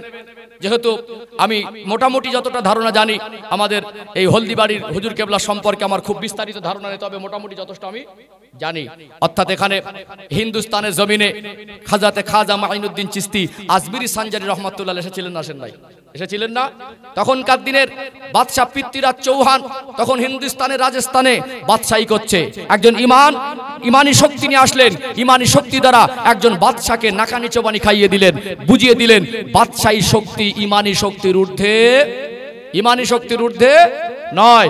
এখানে আমি খুব সহজ সরল ভাষা একটা কথা বলি, এখানে আমরা ইমান জিনিসটা বুঝতে পারবো। আল্লাহ সন্তুষ্টি জীবন কত দামি এটা সহজে অনুমান করতে পারবো। এটা আমার লাস্ট পয়েন্ট। অধৈর্য হচ্ছেন নাকি? অসুবিধা হচ্ছে? বললে দোয়া করে দেবো, অসুবিধা নেই। আটা চালাতে হবে। আচ্ছা দেখি তাকবীর আওয়াজ দান তো, কেমন তাকবীর? লিল্লাহি তাকবীর, মাশাআল্লাহ। আর একটু জোরে নারে তাকবীর। কিছু কিছু পরিবেশে কথা বলে তৃপ্তি পাওয়া যায়, কিছু কিছু মানুষের মন মানসিকতার মধ্যে আলাদা একটা বরকত আছে, কিছু কিছু স্মৃতি মন থেকে ভোলা যায় না, যায় না? এরকম আছে না নেই? আজকে আপনাদের এই হেমকুমারী গাগলের ডাঙ্গা হলদিবাড়িতে এসে বিশ্বাস করুন আমি এত পরিশ্রম করেছি। কাল সন্ধ্যার পর বাড়ি থেকে বেরিয়েছি একটা জায়গায় মাহফিল করে, মানে আমার রওনা বাড়ি থেকে হওয়া সন্ধ্যার পর এখানে এসে পৌঁছেছি প্রায় আসরের কাছাকাছি। এই যে ক্লান্তিটা, আপনাদের ভালোবাসায় আমি এত মুগ্ধ হয়েছি, এই ক্লান্তিটা যেন আমার আর শরীরে নেই। মনে হচ্ছে না এত দূর থেকে এসেছি, আপনার আমার অতি আপন। এ মহব্বতে ভালোবাসা ইমানি সম্পর্কের খাতিরে, বলুন সুবহানাল্লাহ। আল্লাহ কবুল করেন, বলেন আল্লাহুম্মা আমিন। কখনো কখনো কথা বলতে বোঝা লাগে, আর কখনো কখনো কথা বলে তৃপ্তি লাগে। আজকে এই মজলিসে আল্লাহ রহমত বর্ষণ বেশি হোক, আল্লাহ আমাদের কবুল করেন। আজকে আপনাদেরকে পেয়ে আমার একটু বেশি তৃপ্তি লাগছে, আল্লাহ যেন খুশি হয়ে যান, বলেন আল্লাহুম্মা আমিন। সম্মানিত ভাইরা, আমি আলোচনার রুট পরিবর্তন করব না, চলুন আর একটা পয়েন্ট তুলে ধরি, সহজে বুঝে আসবে। আজ থেকে এখানে আমার অনেক সম্মানিত শিক্ষিত এবং বয়স্ক বাবাজিরা আছেন না নেই? আছেন না? আমাদের পাশেই মুরব্বীর সঙ্গে কথা বলছিলাম, ওনার বয়স এভারেজ 75 বছর। আমি জিজ্ঞেস করছিলাম, তাহলে আজ থেকে 50 বছর আগে যখন আল্লাহ কখনো অনাবৃষ্টি দিত, কি দিত? অনাবৃষ্টি, যেটাকে আমরা খরা বলি, হ্যাঁ, অনাবৃষ্টি দিত, তখন মানুষ কি করত? নামাজ পড়তো ময়দানে গিয়ে। কি করতো? নামাজ পড়তো না? নামাজ পড়ে আল্লাহর কাছে কাঁদলে কি আসতো? বৃষ্টি আসতো না? ছেঁড়া তালি দেওয়া জামা ছিল, ভ্যান চালিয়ে রোজগার করত, লোকের বাড়ি মজদুরি করত। ওই মানুষগুলোর ঈমান জবানের দাম ছিল, আদর্শ ছিল, অন্তরে আল্লাহর ভয় ছিল। ঘরটায় মার্বেল টাইলস চকচকে ঝকঝকে ছিল না, ঘরটা ছিল অত্যন্ত দুর্বল। তাদের আল্লাহর সঙ্গে মহব্বতটা ছিল অত্যন্ত মজবুত। তারা মসজিদে যেত। আজকে আমরা কত উন্নত পরিষেবা ব্যবহার করি, টেকনোলজি। এখন ঠান্ডার সময় গরম জল, এখন ঘরে ট্যাপ মোড়া দিলে জল পাওয়া যায়। কিন্তু বিশ্বাস করুন, একটা সময় মানুষ ওই ঠান্ডায় পুকুরে কুয়ার পানিতে কত কষ্ট করে অজু করেছে, করেছে না করেনি? ছেঁড়া জামা পরতে পারে, লোকের বাড়ির থেকে চেয়ে এনে খেয়েছে। কালকে কি খাবো বাড়িতে ছিল না, কিন্তু তারা সুদের রাস্তা বেছে নেয়নি। তারা তাদের বিবি, পরিবার, বাচ্চাদের মুখে হারাম খাদ্য তুলে দেয়নি।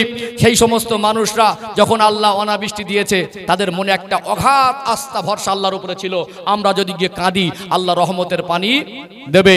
একজন ইমানদার, তার পরনে 50 টাকার পাঞ্জাবি থাকতে পারে। একজন ইমানদার দেখতে অত্যন্ত কুৎসিত হতে পারে। একজন ইমানদার গাড়ি বাড়ি আর সম্পদ না থাকতে পারে। একজন ইমানদার সত্যিকারে যদি আল্লাহর আদেশ আর নিষেধ মেনে চলে, তার জীবন যাপনে আল্লাহ সন্তুষ্ট হয়। আল্লাহ সন্তুষ্টি অর্জনের জীবন এত দামি হয়, তার চোখের পানির দাম আল্লাহর কাছে বেড়ে যায়। জোরে বলুন সুবহানাল্লাহ।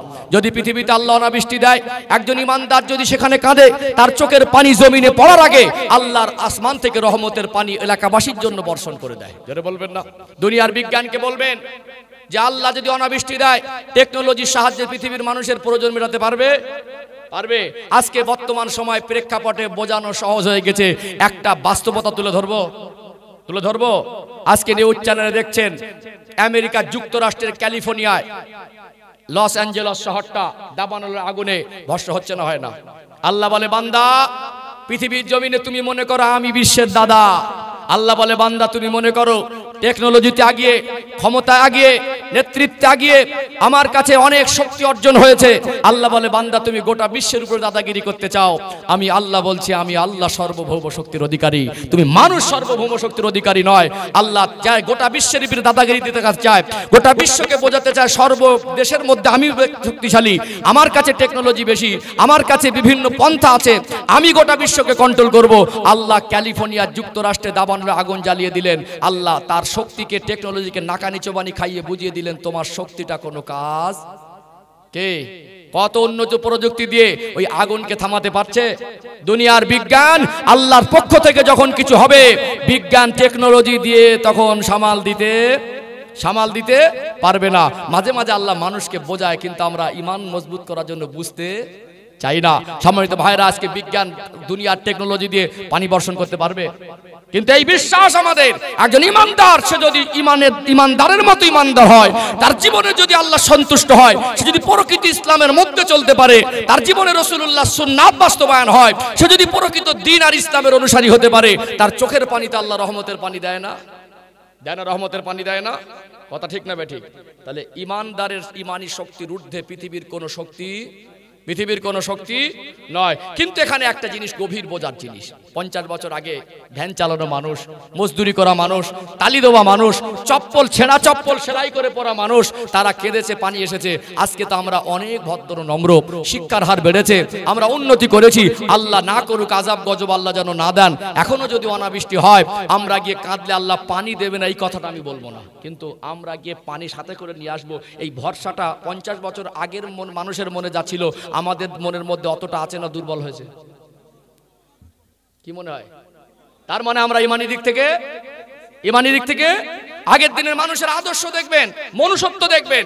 একটা জমি দিয়ে দিয়েছিল, 10,000 টাকা দাম ছিল না, এখন 10 লক্ষ টাকা দাম। ভাই দিয়েছি তো, তোকে দিয়ে দিয়েছি, কথা ঠিক না বেঠিক?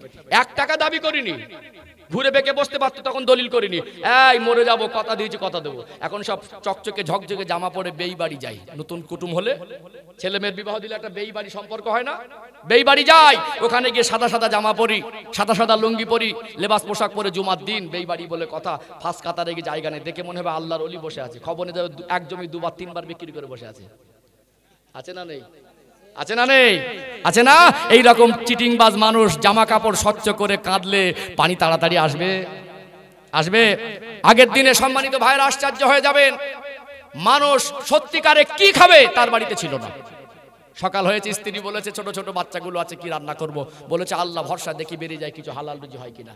দুপুর হয়ে গেছে, মনটা শুকনো হয়ে গেছে, কিছু হলো না, মনটা খারাপ। পাশের বাড়ির থেকে চালটা ধার করে আজ দিনটা চালিয়ে নাও। ভাঙা চালের কালো কালো দানা, ওটা রান্না করে খাইয়েছে, কিন্তু হারাম জিনিস বিবি বাচ্চা বাবা আমার মুখে তুলে দেয়নি। আজকে বলুন ইসলাম শ্রেষ্ঠ নয়? এটা আওয়াজ দিয়ে বলেন, ইসলাম শ্রেষ্ঠ নয়? এই জীবন ব্যবস্থা কার পক্ষ থেকে এসেছে? আল্লাহর পক্ষ থেকে এসেছে। কোরআন শ্রেষ্ঠ নয়? এ কিতাব কার পক্ষ থেকে এসেছে? আল্লাহর পক্ষ থেকে এসেছে। কোরআন যদি শ্রেষ্ঠ হয়, ইসলাম যদি শ্রেষ্ঠ হয়, নবী যদি শ্রেষ্ঠ হয়, আমরা যদি সৃষ্টির শ্রেষ্ঠ হই, তাহলে আমাদেরকে এই রাস্তায় চলা দরকার আছে না নেই? আছে না নেই? কিন্তু আমরা ইসলাম শ্রেষ্ঠ মুখে বলি, আমরা কাজে সেটা প্রমাণ করতে পারি না।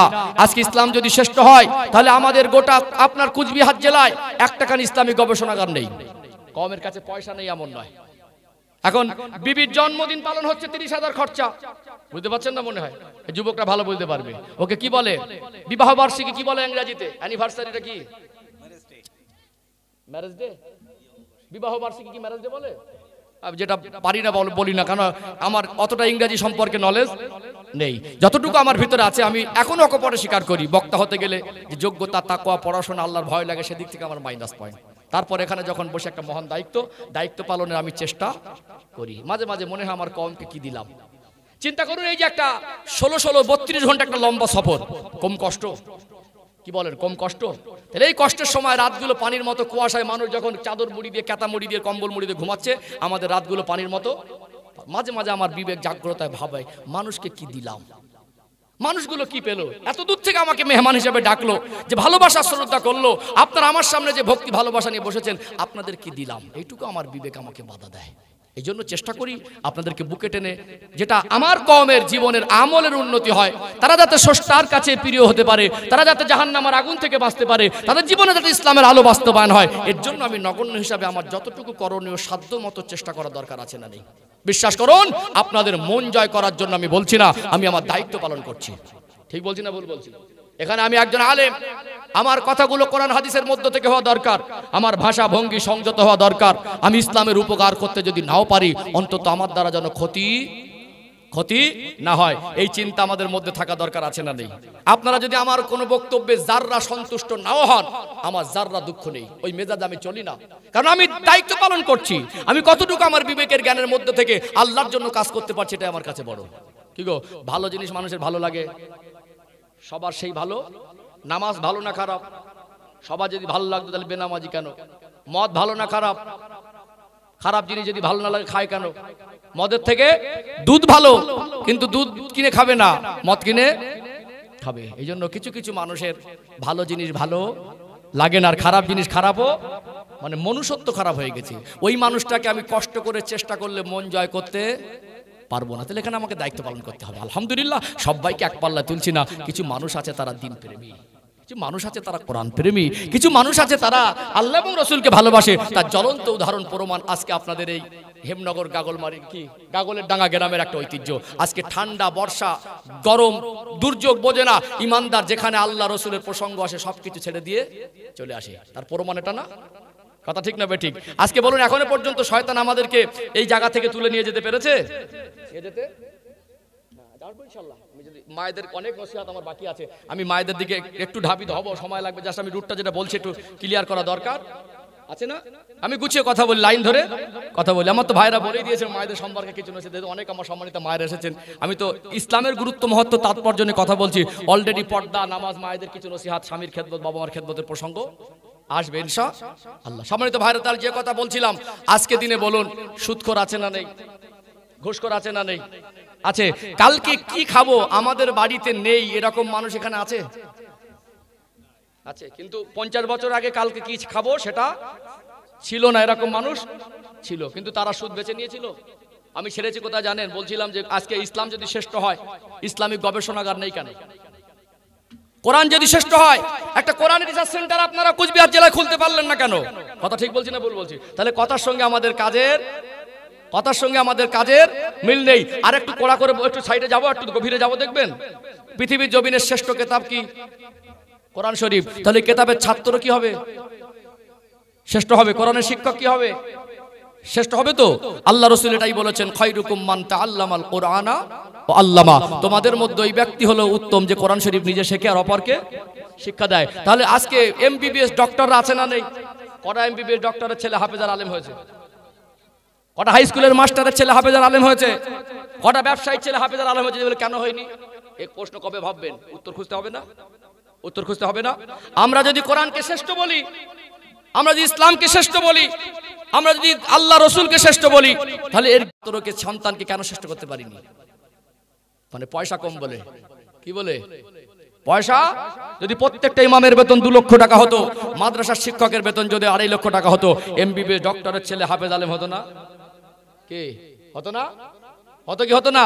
একজন হাই স্কুলের মাস্টার তার সন্তানকে হাফেজ আলেম করতো না? করতো। কিন্তু মনে রাখবেন, এখানে আলেমদের অবদান বেশি, আলেমদের অবদান বেশি। কিন্তু আমরা সেই ইমামদের হক বুঝে দেই না। আমরা তাদেরকে বঞ্চিত করে রেখেছি বলে সমাজে আজকে মানুষ দিনের শিক্ষার গুরুত্ব বুঝতে পারছে না। একজন ডক্টর দেখিয়ে 5000 টাকা ফিস দিয়ে দেই শরীর সুস্থতার ইনফরমেশন নেবার জন্য। ইমান সুস্থতার ইনফরমেশন কে দেয়? আলেমরা দেয় না? আলেমরা দেয় না? একটা তালাকের মশলা কে দেবে? ডক্টর দেবেন না মুফতি দেবে? কে দেবে? একজন বিয়ে পড়ানোর ক্ষেত্রে কাল লাগবে এই সমাজে। তারপরে আলেমদের যে অবদান, সাধারণ মানুষ ঋণ শোধ করতে পারবে না। তারপরে এরা লাঞ্ছিত আর বঞ্চিত। আপনি বলুন, কটা এমবিবিএস ডক্টর, কটা মাস্টার এতিম বাচ্চাকে লালন পালন করছে দেখান তো দেখি। কিন্তু একটা মাদ্রাসার দায়িত্ব নিয়ে হাফেজ আলেমরা তারা এতিম বাচ্চা দায়িত্ব নেয়নি। আপনি বলবেন হুজুর আমি টাকা দিই। কার টাকা দেন? কার টাকা দেন? যাকাত আর ফিতরা দেন, ও টাকা আপনার না, ওই টাকা আপনারই না। আপনি ইসলাম মান্যওয়ালা হন, শরিয়াত মান্যওয়ালা হন, ওটা গরিবের হক। আলেমরা গিয়ে আপনার বাড়ি থেকে এসে আপনাকে উদ্ধার করে দেয়, আপনার উচিত তার কাছে পৌঁছে দেওয়ার। কথা ঠিক না বেঠিক? ওই একটা 4টে এতিম বাচ্চাকে দেন, আল্লাহ আপনার অর্থ দিয়েছে, সম্পদ দিয়েছে, গাড়ি বাড়ি বিল্ডিং বালাখানা আছে, আপনার এলাকায় 4টে এতিম বাচ্চা আছে, আপনার পরিবার আত্মীয়র মধ্যে এতিম বাচ্চা আছে, এই দুটোকে সন্তানের মতো মানুষ করুন। ডক্টর স্ত্রী বলবে তোমার সংসার থাকলে আমি চললাম। কে ঠিক বলছি না ভুল বলছি? কিন্তু এই আলেমরা দায়িত্ববোধের জায়গা থেকে সমাজের এতিম বাচ্চাদের নিয়ে মানুষের কাছ থেকে চাঁদা উঠিয়ে বেতন বাকি থাকলেও তাদের খাবার ব্যবস্থা, যদিও রেজেকের মালিক আল্লাহ, এদের অবদান আছে না নেই? আছে না? কিন্তু আমরা কোরআন শ্রেষ্ঠ বলি, কোরআনের শিক্ষককে মুখে বলি শ্রেষ্ঠ, কাজে পরিণত করতে পারি না। কোরআন শ্রেষ্ঠ বলি, কোরআনের ছাত্রকে শ্রেষ্ঠ যদি মনে করতাম, আমাদের ছাত্র সন্তানগুলোকে আমরা কোরআনের ছাত্র বানাতাম। কিন্তু কোরআনের সূত্র ধরে শ্রেষ্ঠ হওয়া যায়, কোরআনের রাস্তা ধরে শ্রেষ্ঠ হওয়া যায়, কোরআন রিসার্চ করে বৈজ্ঞানিক হওয়া যায়, কোরআন রিসার্চ করে দার্শনিক হওয়া যায়, কোরআন রিসার্চ করে মহাজ্ঞানী হওয়া যায়, কোরআন রিসার্চ করে পৃথিবী বিখ্যাত হওয়া যায়। এটা আমাদের মগজে নেই। কিন্তু আমরা কোরআন গবেষণাগার খুলবো না, কোরআন রিসার্চ সেন্টার খুলবো না। ইসলামকে নিয়ে জন্য জাতি গবেষণা করছে না? আজকে বুঝেছে এরা ইমানদার, এদের যদি সত্যিকারের জীবনে আল্লাহ সন্তুষ্টি অর্জন হয়, এরা চোখের পানি ফেললে আল্লাহ ওটা ফিরিয়ে দেয় না। এদেরকে হাতে না মেরে ভাতে মারতে হবে। সুদের ব্যবসাটা এদের মধ্যেই ঢুকিয়ে দিল। আজ ইসলামকে না বুঝে, ইসলামের গুরুত্ব মহত্ব না বুঝে আজকে আমরা বন্ধন নামক লোনটা আমরা সদরে গ্রহণ করে নিলাম। আমাদের দোয়া এই প্যান্ডেলের উপর ওটা মুশকিল আছে। কথা বলতে যায়নি? আজ লাঞ্ছিত, বঞ্চিত, অপমান, অপদস্থ আমরা ইসলামের পথ থেকে সরে যাওয়ার কারণ। আজকে অন্য জাতির খেলনা, আমরা ইসলামের রাস্তা থেকে সরে যাওয়ার কারণ। 313 জন নেতৃত্ব দিয়ে হাজারের ঊর্ধ্বে মানুষের পরাজয়কে পরাজিত করে জয় ছিনিয়ে নিয়ে এসেছিল না আসেনি? মুসলমানদের সঙ্গে আল্লাহ সাহায্য ছিল, আছে, থাকবে। তবে সুদখোর মুসলমান হলে হবে না, মদখোর মুসলমান হলে হবে না, হারামখোর মুসলমান হলে হবে না। আমি মাঝে মাঝে বলি, আমি গুজরাট থেকে পড়াশোনা করেছি, গুজরাট রাজ্য থেকে। আমাকে একটা ভালো শিক্ষা প্রতিষ্ঠান থেকে সার্টিফিকেট দেওয়া হয়েছে, ওই সার্টিফিকেটটাকে আমি আলেম মনে করি না। আমি খুতবার ভিতরে একটি হাদিস পড়েছিলাম, আকমালুল ঈমান আহসানুহুম খুলুকা, তোমাদের মধ্যে এই ব্যক্তি প্রকৃতি ইমানদার যার আখলাক চরিত্র ভালো। এখানে আমার যত দামি সার্টিফিকেট থাক, আমার মনুষ্যত্ব যদি আলেমের মতো না হয়, আমার আখলাক চরিত্র যদি আলেমের মতো না হয়, চিন্তা চেতনা যদি আলেমের মতো না হয়, ওই সার্টিফিকেট দিয়ে কবর আর হাসরে ছাড় পাওয়া যাবে না। ওই সার্টিফিকেট নিয়ে যতই বসে থাকি, আল্লাহর কাছে আমি আলেম বলে গণ্য হতে পারবো না। আজকে আমাদের মেজাজ এমন হয়ে গেছে, বাবা মুসলমান তাই আমি মুসলমান, কিন্তু অনায়াসে মদ খায়। বাবা মুসলমান তাই আমি মুসলমান, তার আচরণের মধ্যে মুসলমানের আচরণ পাওয়া যায় না। কথায় কথা মিথ্যা বলে, কথায় কথা চিটিংবাজি করে, বড়কে সম্মান করে না, ছোটকে স্নেহ করে না। আমি বলবো, আপনি বাপ সূত্রে মুসলমান, ওই মুসলমানের দাবি নিয়ে নাজাত পাওয়া যাবে না। আপনার মনুষ্যত্বকে মুসলমান করেন, আপনার আখলাক চরিত্রকে মুসলমান করেন, আপনার চিন্তা চেতনাকে মুসলমান করেন। ভালো মানুষ হতে হবে। আমার বাড়ির পাশের একজন হিন্দু ভাই আমার আচরণে বুঝবে মুসলমান। কথা ঠিক না বেঠিক? কিন্তু আমরা আমাদের আচরণ, মনুষ্যত্ব, আমরা আমাদের চিন্তা চেতনা, কর্মজীবনকে আমরা মুসলমানের মতো করতে পারি নাই। এই জন্য আল্লাহ পাক বলছেন, ইয়া আইয়ুহাল্লাযীনা আমানু, হে বিশ্বাসী বান্দা বান্দিরা, উদখুলু ফিস সিলমি কাফা, তোমরা পরিপূর্ণ রূপে ইসলামের মধ্যে প্রবেশ করো। ইসলামের মধ্যে প্রবেশ কেন করতে বলেছেন গুরুত্ব বুঝতে পারছেন? আমরাই শ্রেষ্ঠ হয়ে যাব, আমরা দামি হয়ে যাব, আমরাই শক্তিশালী হয়ে যাব। আল্লাহর কোরআনের রাস্তা ধরে চললে মানুষ শ্রেষ্ঠ হয়ে যায়, কারণ কোরআন শ্রেষ্ঠ, কোরআনের আয়াত শ্রেষ্ঠ, কোরআনের রাস্তা দেখিয়ে দেওয়া রাস্তা ওটাও শ্রেষ্ঠ। আমরা সেই রাস্তার পথিক হতে পারি নাই, আমরা আমাদের রসুলের দেখিয়ে দেওয়ার রাস্তা চলতে পারি নাই। মাথার চুল থেকে পায়ের তলা পর্যন্ত নবীর সুন্নাতগুলো বাস্তবায়ন করা দরকার আছে না নেই? উদ্বুদ্ধ উৎসাহিত করার জন্য মজলিস, আল্লাহ আমাদের বোঝা তৌফিক দান করেন, বলেন আল্লাহুম্মা আমিন। একটু তাকবীর দেব, দরুদ শরীফ পড়ে নেবো, আবার আলোচনায় ফিরে আসবো, যেহেতু দেখতে দেখতে হয়ে গেল সময়। আর আধা ঘন্টা আমি কোনো একটা আলোচনায় লাইন ধরে আসবো ইনশাল্লাহ। অসুবিধা হচ্ছে নাকি? আধা ঘন্টার মধ্যে শেষ করি ইনশাল্লাহ, সব দিকটা বোঝাই থাক। 11:30টা, আধা ঘন্টা বলে ক্যাম সালাম করে দোয়া করে দেবো ইনশাল্লাহ। দরুদ শরীফ না পড়লে মজলিসের হক আদায় হয় না, দরুদ শরীফ না পড়লে রহমত বর্ষণও হয় না। আবার আমি ধারাবাহিক আলোচনায় ফিরে আসবো ইনশাল্লাহ এই রুট ধরে। দরুদ শরীফ আল্লাহুম্মা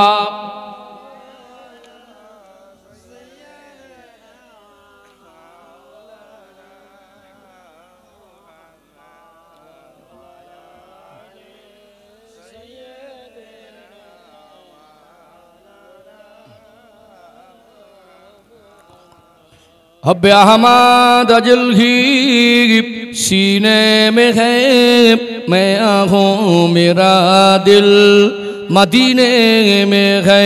फूल तो फूल काटूं क्या हुस्न है, लुत्फ़ जन्नत से बढ़कर मदीने में है। अल्लाहुम्मा सल्ले अला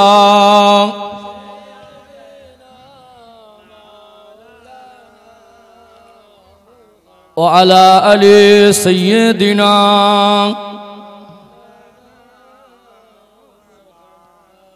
इन हवाओं से कह दो ना आए इधर, मुझको खुशबू की कोई ज़रूरत नहीं, जिनके खुशबू से महका सारा जहां, वो खुशबू नबी के पसीने में गए। अल्लाहुम्मा सल्ले अला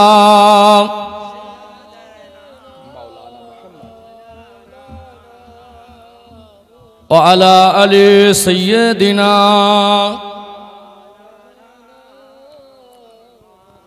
একটু জিকির করেন লা ইলাহা ইল্লাল্লাহ। মাশাআল্লাহ, সবাই মিলে জোরে জোরে পড়েন লা ইলাহা ইল্লাল্লাহ, লা ইলাহা ইল্লাল্লাহ মুহাম্মাদুর রাসূলুল্লাহ সাল্লাল্লাহু আলাইহি ওয়াসাল্লাম। ঠিক আছে ইনশাআল্লাহ, ইনশাআল্লাহ পারমিশনের ব্যাপার আছে, আমরা বেশি রাত করবো না ইনশাআল্লাহ, সময়ের মধ্যেই আমরা শেষ করবো ইনশাআল্লাহ। আলোচনা বুঝে আসছে? আসছে? ফিনিশিংটা একটু ভালো করে দিতে হবে নাকি? ফিনিশিংটা একটু ভালোর দিকে দিতে হবে ইনশাআল্লাহ। চলুন ইসলাম মানার লাভ আর ক্ষতি, মায়েদেরকে কিছু নসিহত দিয়ে আমরা শেষ করবো ইনশাআল্লাহ। 11:30টার মধ্যে শেষ করার টার্গেট আছে ইনশাআল্লাহ। ও ভাই জানেরা, সোনার মানিক যুবকেরা, আব্বারা মায়েরা, আল্লাহ পাক কোরআনুল কারিমে সূরাতুল বাকারার 208 নম্বর আয়াতে স্পষ্ট করে জানিয়ে দিলেন, ইয়া আইয়ুহাল্লাযীনা আমানু, হে বিশ্বাসী বান্দা বান্দিরা, উদখুলু ফিস সিলমি কাফা, তোমরা পরিপূর্ণ রূপে ইসলামের মধ্যে প্রবেশ করো। এই আয়াতের ব্যাখ্যা দিচ্ছি কি দেই না, একই রুটে চলে যাচ্ছি, স্বল্প সময় সমাপ্ত করব। একটু গভীর মনোযোগ দিয়ে শুনুন। আজকে আমরা কেমন ইসলাম মাননেওয়ালা একটু জানা দরকার আছে না নেই? একটা উদাহরণ দেই, সহজে বুঝে আসবে। দেখবেন মাঝে মাঝে ওয়েদারে নিম্নচাপ হয় কি হয় না? বৃষ্টি হয়, খুব বেশি জোরও না, খুব আস্তেও না, তবে মোটামুটি জোর। ছাতা ছাড়া ভিজে যাবে। ছাতা বোঝেন কি বোঝেন না? সন্তান যখন বড় হয়, সংসারের কাজে সহযোগিতা করে, বাবা মার মনটা খুশি হয় কি হয় না? বাবা ব্যবসায়ী মানুষ, কর্মসূত্রে দেশে ঘরের বাইরে। এখন ছেলেটার বয়স 20 বছর। এক সপ্তাহ বৃষ্টি, বাড়িতে যা সবজি ছিল সবটাই শেষ হয়ে গেল। এখন ওই সবজি বাজার না করলে খাবে কি? বাজার দরকার আছে না? মা ছেলেটাকে ডেকে বলছে, 20 বছরের ছেলে চালাক বেশি না কম? বেশি না? মা বললো, বাবু বাজার করে আনো, সবজি রান্না হবে, তারপরে খাওয়া হবে। ছাতা দিল, টাকা দিল, থলে প্যাকেট দিল। ছাতা খাটিয়ে কিছুটা দূর যাওয়ার পরে চেঁচিয়ে মাকে ডাকছে, মা আমি ভিজে যাচ্ছি। বাচ্চার আওয়াজটা মার কলিজা লাগে না? মা দরজা খুলে দেখছে ছাতা খাটিয়ে কাত করে একদিকে ধরে রেখেছে, মাথার উপরে নেই। ভিজে যাবে না শুকনো থাকবে? ভিজে যাবে। ও যে ভিজে যাচ্ছে, দোষ কার? ছাতার না বৃষ্টির? দোষটা ভালো করে বুঝে বলেন।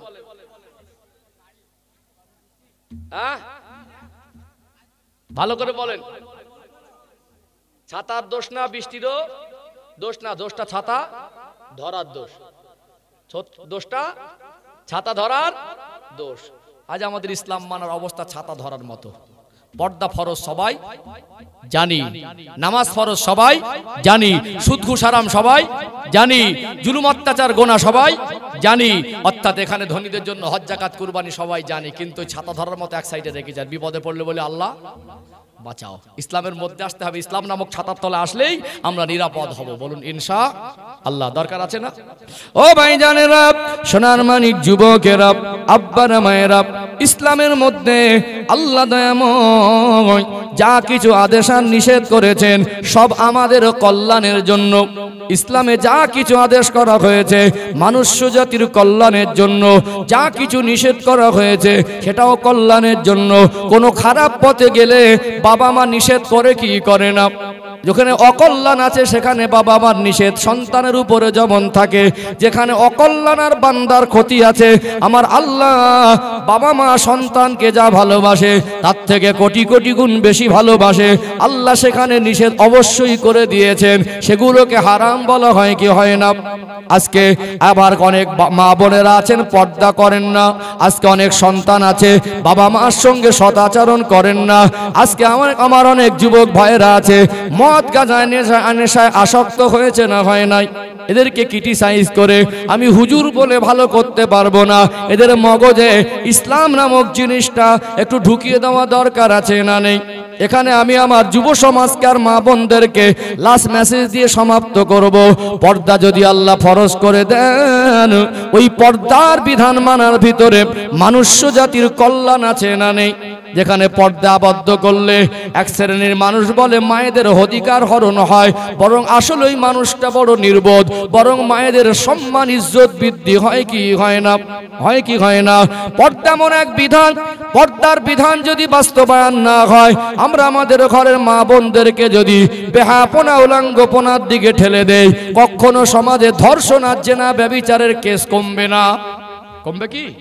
কমবে না, কমতে পারে না। ইসলাম যেমন নারীকে শরীরে আবৃত করতে বলেছে পর্দার পোশাক দিয়ে, ঠিক তেমনি ইসলাম পুরুষের নজরকে সংযত করতে বলেছে। কথা ঠিক না বেঠিক? পুরুষকে নজর সংযত করতে বলেছে। আল্লাহ নারী এবং পুরুষের ভিতরে এমন বৈশিষ্ট্য দিয়েছেন, একজন নারী এবং পুরুষ, একটা পুরুষের যৌবন মরণের আগ পর্যন্ত না, একটা পুরুষের যৌবন যদি 40 বছর বয়সে তার স্ত্রী মারা যায়, তার জীবন সঙ্গিনীর প্রয়োজনে দরকার হয় না? তাহলে যখন তার জীবন সঙ্গিনী 10 বছর অবিবাহিত অবস্থা থাকবে, তার বয়স যদি 50 হয়, আল্লাহ সৃষ্টিগতভাবে ন্যাচারাল বৈশিষ্ট্য দিয়েছে, মহিলা পুরুষ এক জায়গায় থাকলে শারীরিক এবং মানসিকভাবে একে অপরের প্রতি আকৃষ্ট হয়। কি হয়? শারীরিক এবং মানসিক দুই দিক থেকে একে অপরের প্রতি একটা আকর্ষণ আছে না নেই? এটা আল্লাহর পক্ষ থেকে মানুষ জাতিকে দেওয়া হয়েছে। অর্থাৎ এখানে আমি আমার মেয়ের বয়সের থেকে কম বয়সের একটা মেয়ে যদি আমার সামনে খোলামেলা পোশাকে থাকে, পেটে পিঠে কাপড় না থাকে, অত্যন্ত একটা অশ্লীল পোশাক পরে, যার বয়সটা 45 বছর 40 বছর বয়সে তার স্ত্রী মারা গেছে, ওই মহিলাটা একজন পুরুষের সামনে থাকলে সে যত বড়ই মহান পুরুষ হোক, সে বলতে পারবে আমার অন্তরের চিন্তাটা সুচিন্তা থাকবে। মনের মধ্যে শয়তান অনেক রকম কুমন্ত্রণা দেবে, তার নজর দৃষ্টিটা বারবার তার প্রতি একটা টান তৈরি হবে। কারণ এ টান মানুষের তৈরি নয়, এটা সৃষ্টিকর্তার পক্ষ থেকে মানুষের ভিতরে দেওয়া হয়েছে। এখানে এই কুচিন্তা থেকে জীবনটাকে পবিত্র রাখতে গেলে পর্দার মধ্যে আবদ্ধ করতে হবে। বরং এখানে যখন একটা 28 বছর 25 বছর 26 বছরের তরুণ যুবক, যার জীবনে ভরা যৌবন, তার সামনে যদি খোলামেলা পোশাকে 24 ঘন্টা মহিলারা সৌন্দর্য প্রকাশ করে ঘোরে, সে যখন ঘরের মধ্যে একা থাকবে, তার মনের মধ্যে তার সেই চোখের সামনে সেই সমস্ত ছবি ভেসে উঠবে, তার মনের মধ্যে অনেক রকম কুপরিকল্পনা তৈরি হওয়ার সম্ভাবনা আছে না নেই? ইসলাম মানুষের বাহ্যিক দিকও পবিত্র করে দেয়, আভ্যন্তরীণ দিকটাও পবিত্র করে দেয়। বলুন সুবহানাল্লাহ। এই জন্য ইসলাম বলেছে অকরনা ফি বুয়ুতি কুন্না ওয়ালা তাবাররাজনা তাবাররুজাল জাহিলিয়াতিল উলা। দুনিয়ার মেয়েরা, তোমরা জাহিলিয়াতের যুগের মেয়েদের মতো বেহায়াপনা হয়ে উলাঙ্গপনা হয়ে চলাফেরা করো না। আল্লাহ পর্দার বিধানকে ফরজ করে দিয়েছেন না দেননি? দিয়েছেন না? সম্মানিত ভাইরা, এখানে মা বোনেরা, মহিলারা যেমন আদবের পোশাক আবৃত হবে, এখানে একটা কথা বলে রাখি, পর্দা ফরজ, বরকা ফরজ নয়। আজকে কিছু কিছু বরকা পরে পর্দার হক আদায় হয় না। শরীরের সঙ্গে যেগুলো টাইট ফিট বরকা পরার পরেও শরীরের গঠন বোঝা যায়, ওতে পর্দার হক আদায় হয় না। পর্দার উদ্দেশ্য হলো সভ্য শালীন পোশাকে শরীরকে আবৃত করা, শরীরের গঠন যেমন পোশাক পরার পরে অনুমান করা না যায়, এর নাম হলো পর্দা। আজ থেকে 30-40 বছর আগে মার্কেটে বাজারে এত বরকা কিনতে পাওয়া যেত না। তারা কাপড়ের শাড়িতে যে পর্দা করেছে, আজকে অনেকে বরকা পরে সেই পর্দা করতে পারছে না। এখানে আপনার শরীরের সৌন্দর্যটাকে ঢেকে রাখা, আবরুটাকে ঢেকে রাখা। ঠিক তেমনি ইসলাম বলেছে একটা মহিলার প্রতি কোনো রকম যদি একটা নজর নিক্ষেপ হয়, সঙ্গে সঙ্গে নজরটাকে নত করো। দ্বিতীয়বার কুদৃষ্টি দিয়ে কোনো মহিলার দিকে দেখা যাবে না। যেখানে দিনের শেষে ধর্ষণ হতো, বাপ বেটা একটা মহিলার সঙ্গে জেনা করত, মহিলাদের সঙ্গে খারাপ আচরণ করত, আল্লাহর কাবা ঘর উলঙ্গ হয়ে তওয়াফ করত, ইসলাম প্রতিষ্ঠিত হওয়ার পরে সেখানে নারীরা সুরক্ষিত হয়ে গেল। আল্লাহ নবী সাহাবারা ইসলাম মেনে নিয়ে কোনো মহিলার প্রতি কোনো নজরে দেখতেন না, আর কোনো মা বোন রাস্তায় ঘুরে বেহায়াপনায় বেড়াতেন না। ইসলাম কায়েম হওয়ার পরে নবী দেখিয়ে দিয়ে গেলেন, কোরআনের শাসন কায়েম হলে সেখানে শান্তি কায়েম হয়ে যায়। বলুন সুবহানাল্লাহ। আজকে এখানে আপনাদের বলা হবে যে পর্দা করেন, আমি হুজুর আক্রমণ করলে কি পর্দা বাস্তবায়ন হবে? তাহলে হয় না কেন? তার পর্যালোচনা দরকার আছে না? নেই? আছে না? ও ভাইজানেরা, সোনার মানিক যুবকেরা, আব্বারা মায়েরা, একটুখানি সংক্ষেপে আপনাদের কাছে তুলে ধরি। আজকে যারা বাবা, আল্লাহ দয়াময় আপনাকে কলিজার টুকরি একটা সন্তান দিলেন, সন্তান আমাদের কলিজার টুকরা মনে হয়, ওই সন্তানের উপরে শরিয়াত ইসলাম আপনাকে দায়িত্ব দিয়েছে। কোরআনুল কারীম 28 নম্বর পারা 19 নম্বর পৃষ্ঠা, সূরার নাম হলো সূরা তাহরিম, 6 নম্বর আয়াত। আল্লাহ পাক বলছেন, ইয়া আইয়ুহাল্লাযীনা আমানু উ আনফুসাকুম ওয়া আহলিকুম নার। হে বিশ্বাসী বান্দা বান্দীরা, জাহান্নামের আগুন থেকে নিজে বাঁচো, আহাল পরিবার বর্গকে বাঁচাও।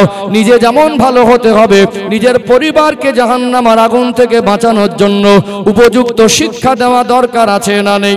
নবী আমার বললেন, আলা কুল্লুকুম রাঈন ওয়া কুল্লুকুম মাসউলুন আর রাইয়াতি।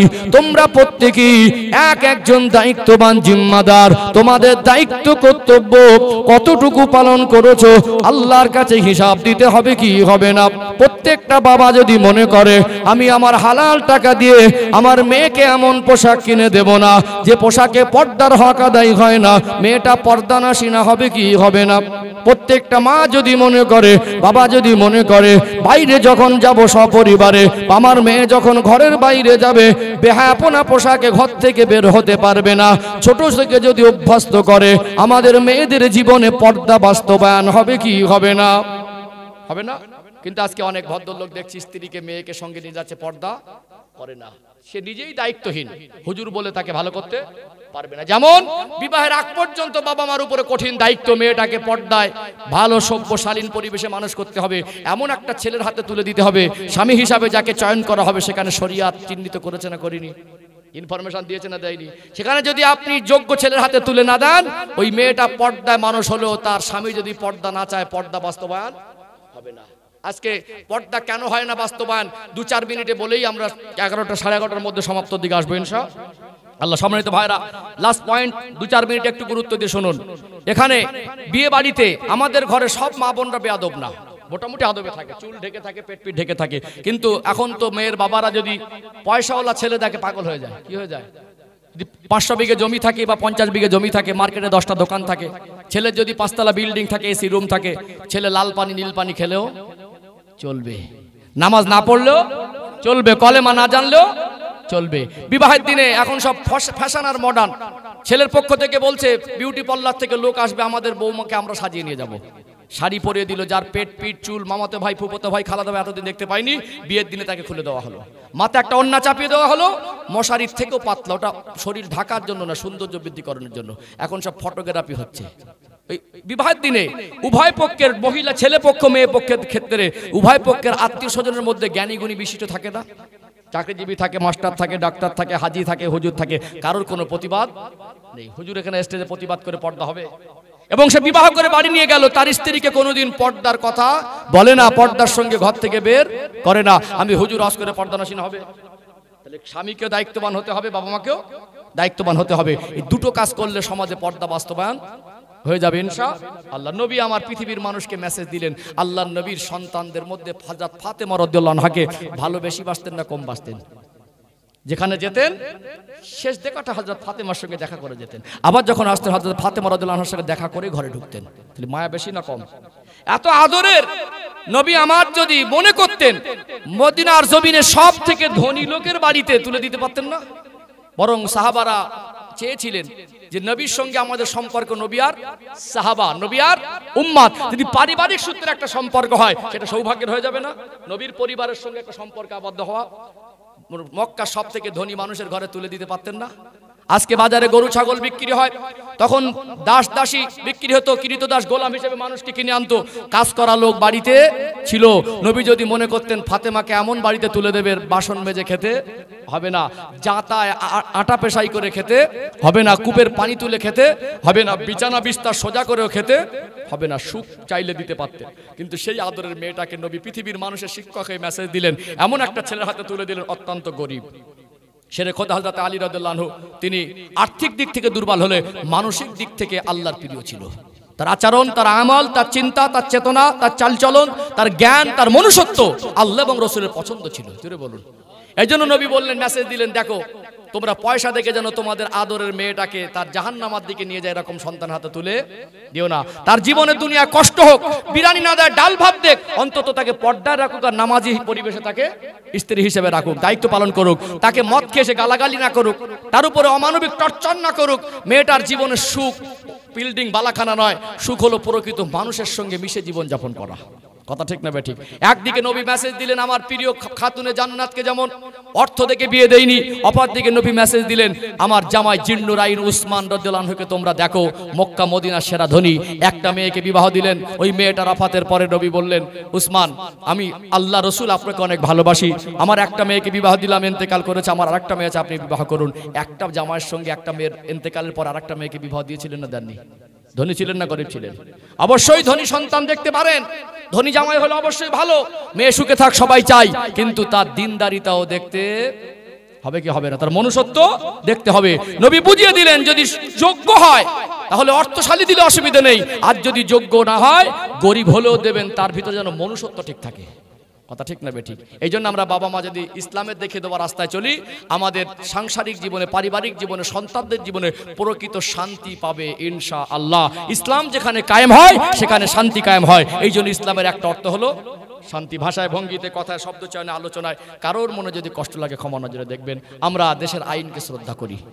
আমাদের মানে পারমিশনের ব্যাপার আছে, 11:30 পর্যন্ত যেহেতু পারমিশন, আমরা শৃঙ্খলা বুঝি, দেশকে ভালোবাসি। এ দেশ আমার, এ দেশের ঐতিহ্য সম্মান বজায় রাখার দায়িত্ব আমাদের সকলের। কথা ঠিক না বেঠিক? আমরা দেশের নাগরিক, দেশের জন্য আমার বাপ দাদা পূর্বপুরুষের রক্ত আছে। এই দেশ স্বাধীন করতে গিয়ে 90,000-এর বেশি মানুষ রক্ত দিয়েছে, সব ধর্মের মানুষ। তার ভিতরে আমরা সংখ্যালঘু হলে আমার বাপ দাদা মুসলমানরা দিয়েছিল 63,000-এর মতো। বলুন সুবহানাল্লাহ।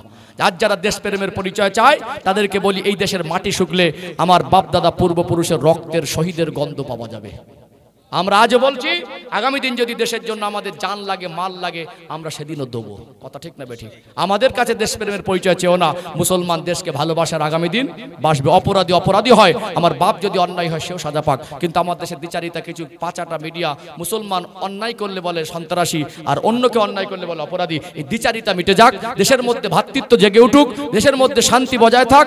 আমরা সবাই জাতি ধর্ম বর্ণ নির্বিশেষে কাঁধে কাঁধ মিলিয়ে মানুষ হিসেবে একে অপরের সহযোগিতা করে, সম্মান করে জীবনযাপন করি। এই কামনা করে আমি আমার বক্তব্য সমাপ্ত করছি। আলাইনা ইল্লাল বালাগ। দোয়া হবে সকলে একটু দাঁড়ান প্রাণ ভরে আমার রসুল পাকের দরবারে।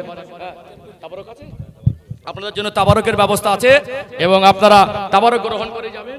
সকলে একটু দাঁড়ান প্রাণ ভরে আমার রসুল পাকের দরবারে। দেওয়ার আগে একটু সালাতু সালাম